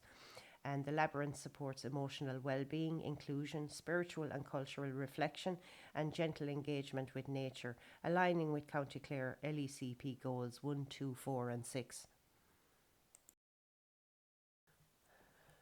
Another proposal for the green space is to create a small outdoor stage or amphitheatre designed for live events and public gatherings, and this would be a flexible multi-use area suitable for daytime and nighttime activities such as live band performances, outdoor arts events, small festivals, theatre, poetry and public presentations or award ceremonies. To support this, the space would need weather shelter, outdoor electrical points for sound and lighting, and secure storage for musical and technical equipment. While modest in scale, the space would bring people together through culture and community engagement. This proposal aligns with several goals in the County Clare Local Economic and Community Plan, including Goal 1, building a strong sense of community, Goal 2, supporting health, well-being and quality of life, Goal 3, enabling lifelong learning, Goal 4, supporting economic development, Goal 5, promoting environmental sustainability, and Goal 6, supporting arts, culture, heritage and the Irish language. And this is just an example of some amphitheatre styles and outdoor spaces, none of which need to be incorporated or copied, but this is just to give people an idea. Another proposal for the green space is the development of an outdoor cooking and shared eating area, a space where people of all ages and backgrounds can come together around food. And this could include barbecues, community meals, outdoor parties, Christmas parties, cultural food events, and even small weddings or celebration catering, birthday parties, and things like that. And local groups such as the Active Retirement Group have already expressed interest in using the space for cooking and socialising. The area could include raised beds for growing herbs and vegetables, giving school children, youth groups, and community members hands on experience in food cultivation and healthy cooking. This also then opens up opportunities for informal education around nutrition, herbalism, and holistic health. Simple outdoor kitchen structures, communal tables, and sheltered areas could make the space usable year round. And this proposal strongly supports several goals of the Clare Local Economic and Community Plan. Goal 1, which is building a strong sense of community. Goal 2, supporting health, well-being and quality of life, including healthy eating. Goal 3, enabling lifelong learning through food education. Goal 4, supporting economic development with potential for local food-based enterprises or events. And Goal 5, promoting environmental sustainability through local growing and food awareness. Other proposals include creating a series of covered seating areas throughout the space, and these could vary in design, ranging from elegant garden canopies and open air pavilions to more sculptural or architectural structures that offer shade and a place to rest. Whether it's just one or two larger focal points or several smaller zones, these areas would encourage gathering, relaxation, and informal interaction. Additional options might include pergolas with climbing plants, modern gazebos, or even innovative shelter pods that blend function with artistic expression, all to complement the natural landscape. Other proposed eating areas include outdoor dining domes, offering a sense of privacy while still allowing people to enjoy the outdoors, especially during nighttime or winter, and this is just one potential option. Sculpture can greatly enhance a green space, offering both artistic beauty and a deeper sense of place. In the proposed green space, a professionally created sculpture shaped with input from the community can reflect local identity while complementing the surrounding land and landscape. And it should sit naturally within its environment, working with the space rather than competing with it. And this is an opportunity for meaningful community involvement. The sculpture design process could be community led, guided by a professional artist who listens to and incorporates local ideas and values. The local national school, Inchicronan School, could play a key role here, particularly students with an interest in art who could develop and share their own creative ideas for themes, forms, or materials to inspire the final piece. This not only nurtures young talent but also strengthens intergenerational connection to the space. Such a sculpture can become a focal point visually and culturally, drawing people in, sparking interest, and supporting local tourism. It transforms the green space into a place with character and story, making it more inviting for both residents and visitors. This initiative closely aligns with the Clare County Local Economic and Community Plan, especially its core goal of empowering communities to realise their potential. It also supports objectives around creative engagement, placemaking, youth involvement, and sustainable local tourism. Incorporating sculpture into this green space is about more than art, it's about collaboration, identity, and creating a space the community feels proud to call its own.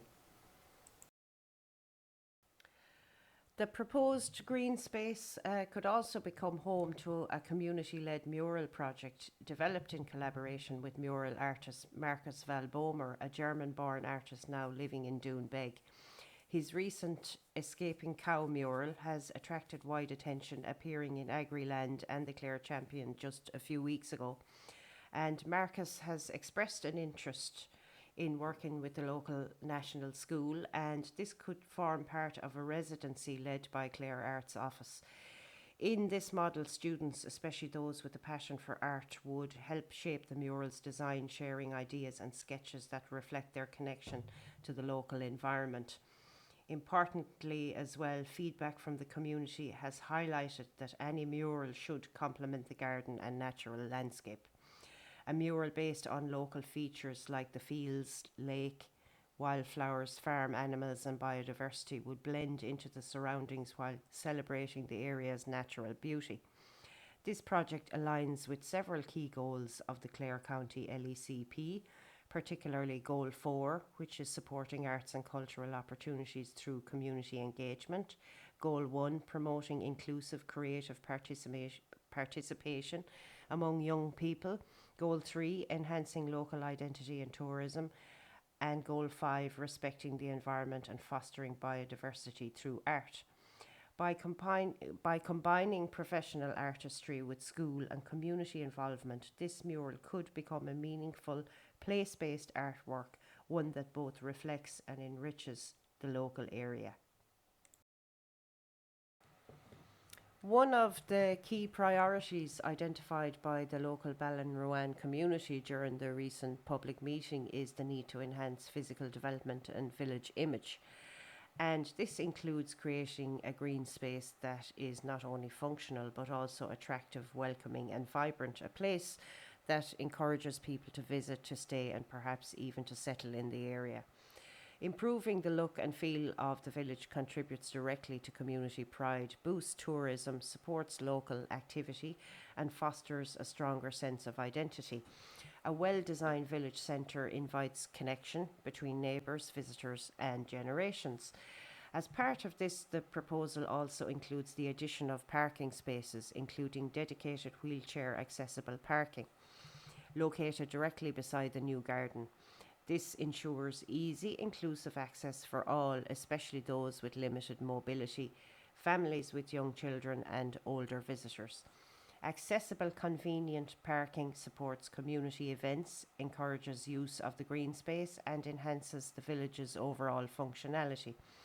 This part of the project links directly to several of the Clare County LECP goals, especially Goal 2, vibrant and connected communities through improved shared infrastructure. Goal 5, sustainable and resilient communities by investing in thoughtful, people-friendly public spaces.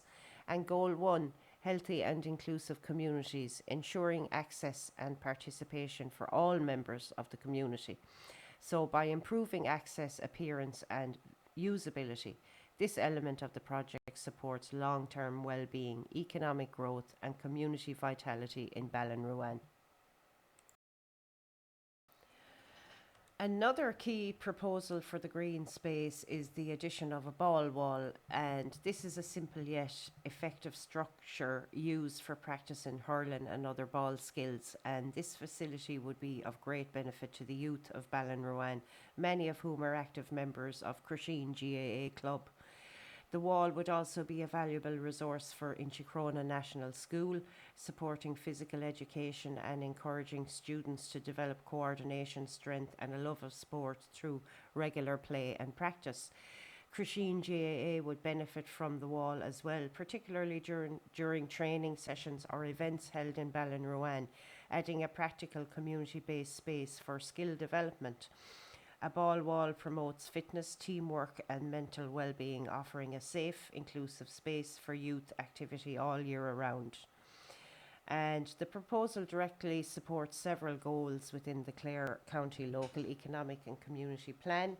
Goal 1, for healthy, equitable, inclusive communities by encouraging physical activity and well-being among children and young people. Goal 2, vibrant and connected communities by providing shared facilities that bring schools, clubs and families together. Goal 4, enhanced opportunity and participation through greater access to recreational and sporting infrastructure. Goal 5, sustainable and resilient communities by investing in adaptable long-term community assets. And the ball wall is more than a sports facility, it's a shared investment in health, youth development and community life. The All Ireland Pollinator Plan is a national initiative aimed at protecting and supporting pollinators like bees and butterflies across Ireland, and it provides practical guidelines for a wide range of groups, including local communities, religious organisations, schools, and gardeners. And for local communities, the plan offers advice on creating a pollinator friendly habitat in public spaces, parks, and green areas. And the Pollinator Plan Friendly Planting Guide supports these efforts by recommending the best native plants that provide food and shelter for pollinators throughout the season, as well as non native plants as well. And this helps communities play a vital role in conserving biodiversity and enhancing local ecosystems. And some of the plants there in the first slide include Helenium, Allium, Achillea, Leucanthemum, Verbena, Salvia, Senecio, and a few more.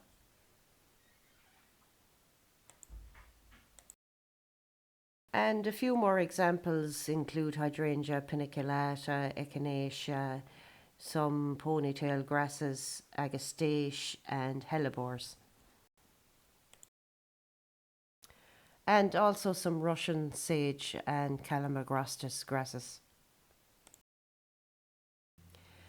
Growing herbs and vegetables in the proposed green space offers many benefits.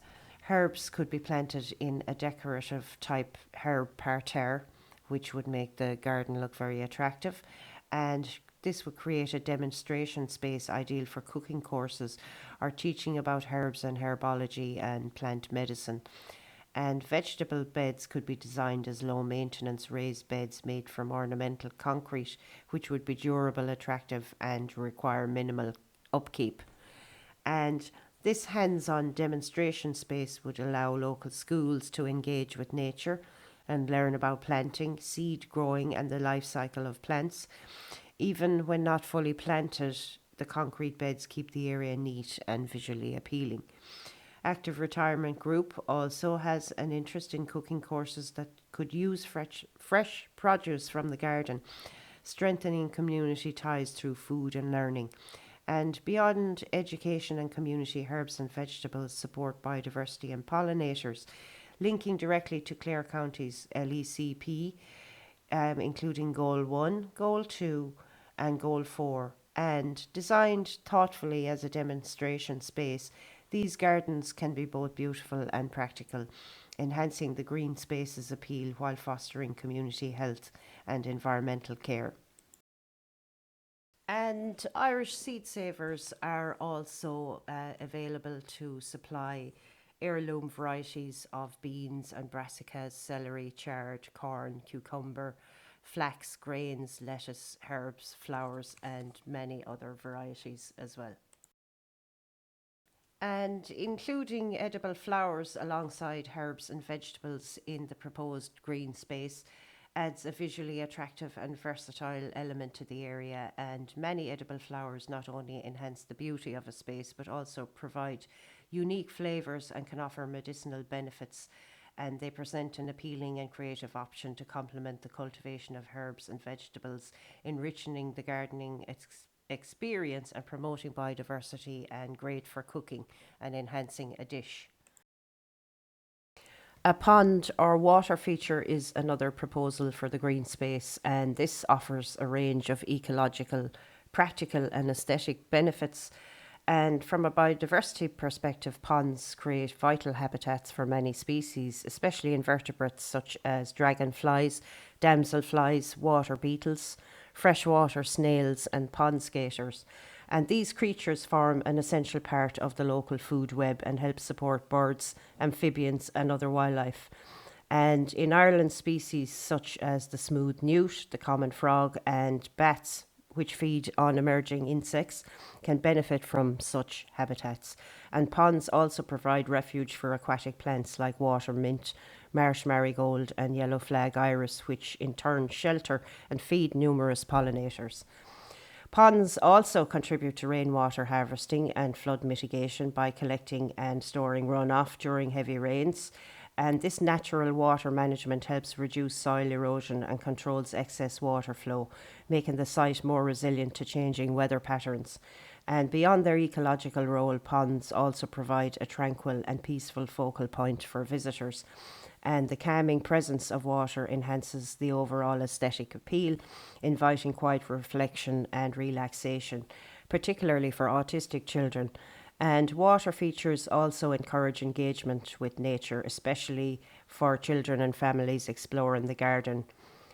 And in short, really, a pond or water feature supports biodiversity, sustainability, and well-being, aligning perfectly with the green space's vision as a vibrant, welcoming, and ecologically sensitive community hub. Another exciting proposal for the green space involves a future collaboration with the Drystone Wall Association of Ireland. And while this forms part of phase two, which is not what we're doing at the moment, this is just phase one, the construction phase. The association has already expressed interest in delivering a training course on site where participants would help to build parts of the garden stone features. And this would be a heritage skills training opportunity offering practical hands on experience in traditional dry stone walling tailored to suit the landscape of Ballinruan. And the association has the knowledge to advise on the most suitable styles for the region, ensuring that the stonework would feel natural, authentic, and beautiful. And these courses are typically funded through various bodies such as the National Organic Training Skills Network, local authorities, heritage offices, the Common Knowledge Centre, and Teagasc. And the only major cost would be paying the accredited trainer, while the remainder of the course is often fully funded. And this proposal would bring long term benefits not only by adding to the garden's aesthetic and ecological value, but also through heritage education, skill building, and employment pathways. And this initiative supports Clare LECP goals 3, 4, 6, and 2. And the involvement of the Dry Stone Wall Association, it would not only enhance the site's character but also offer a tangible opportunity for people to learn, contribute, and connect, making the garden a truly living space shaped by the community itself.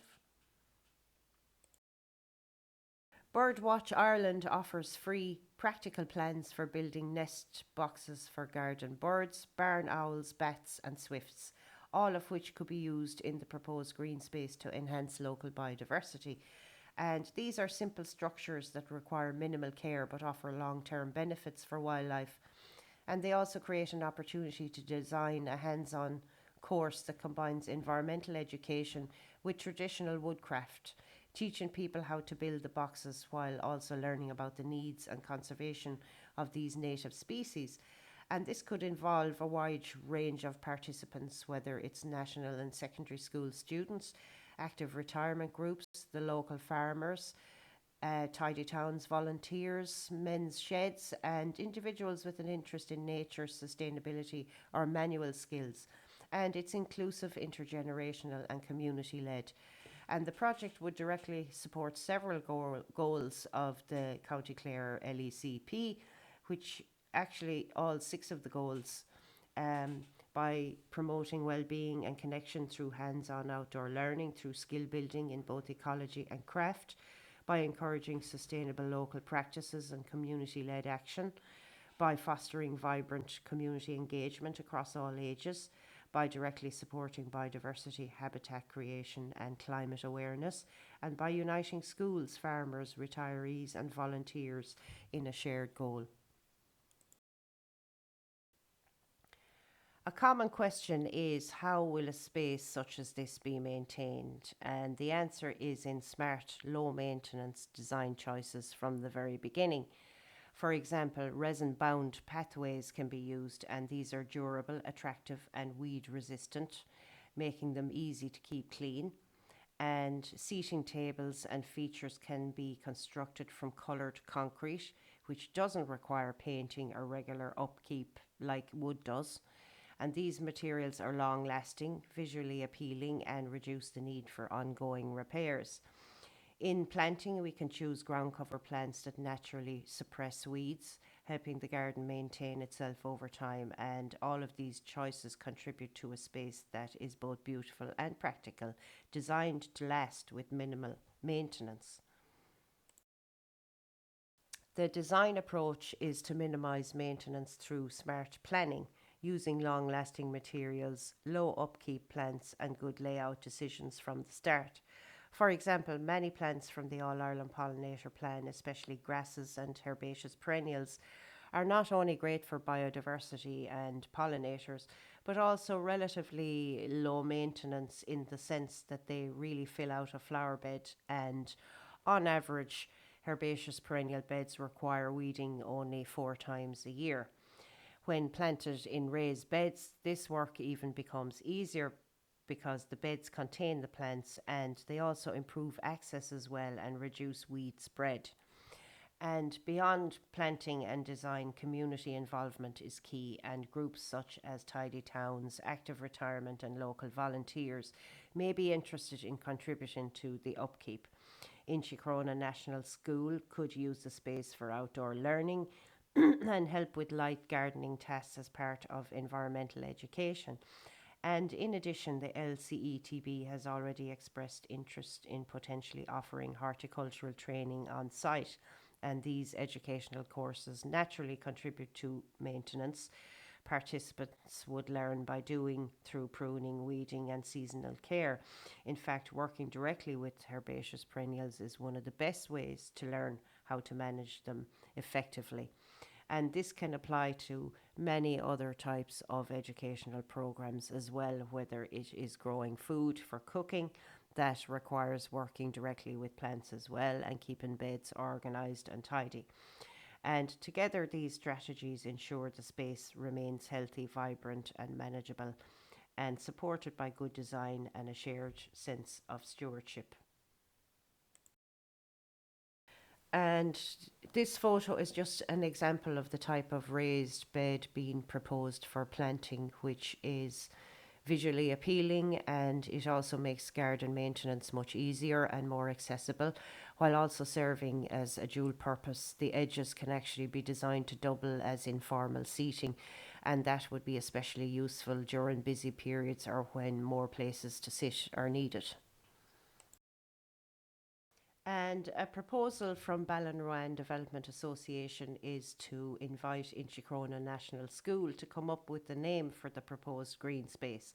And this name could be inspired by the unique landscape of Ballinruan, its identity as a red place, the nearby Dune Loch, local biodiversity, native trees, heathers, and wildlife. It might also reflect the people, the history, the folklore, or cultural and built heritage of the area. Whether rooted in nature, story, or memory, the goal is to create a name that reflects a sense of place developed by the children themselves through creativity and local connection. And this initiative supports several goals of the Clare LECP, and that's Goal 1, Goal 4, and Goal 2. This presentation outlines key site design proposals, potential stakeholders, and initial ideas for Phase 1 of the Ballinruan Community Garden Planning Project.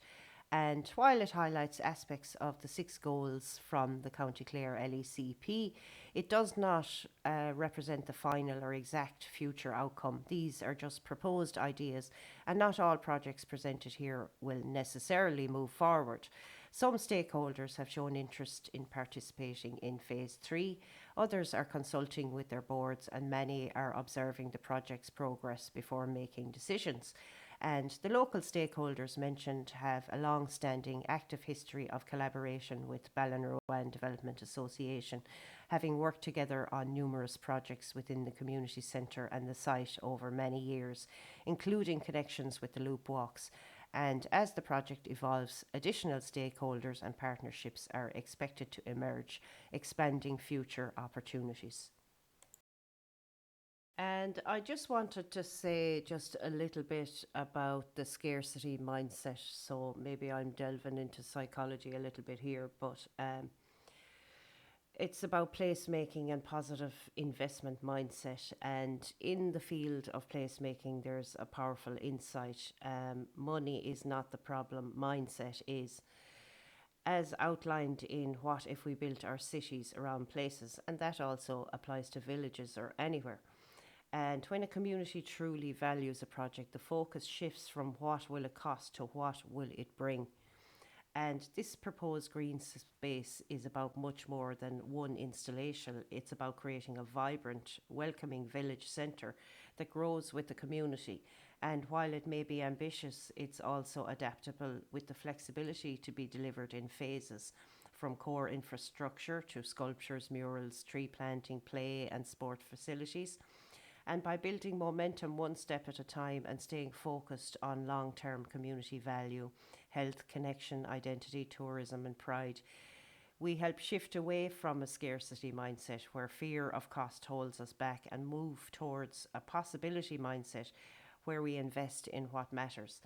So this is not just about spending, it's about shaping a better future for Ballinruan and the wider community together.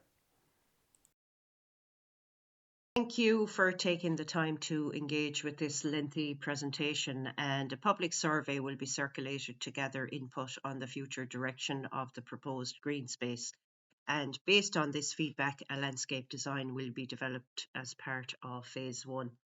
And this initiative goes beyond planting trees or adding greenery. It's a holistic project and it's focused on people, place, and shared community potential, and it reflects local identity and values, supports well-being, and encourages intergenerational connection. And the project addresses both environmental and economic needs, supports local enterprise, including artisan and craft producers, fosters learning and creativity, supports tourism, and helps tackle rural isolation by providing a welcoming and inclusive space for everyone. And for further information, please contact Ballinruan Development Association, and their details are there on the slide.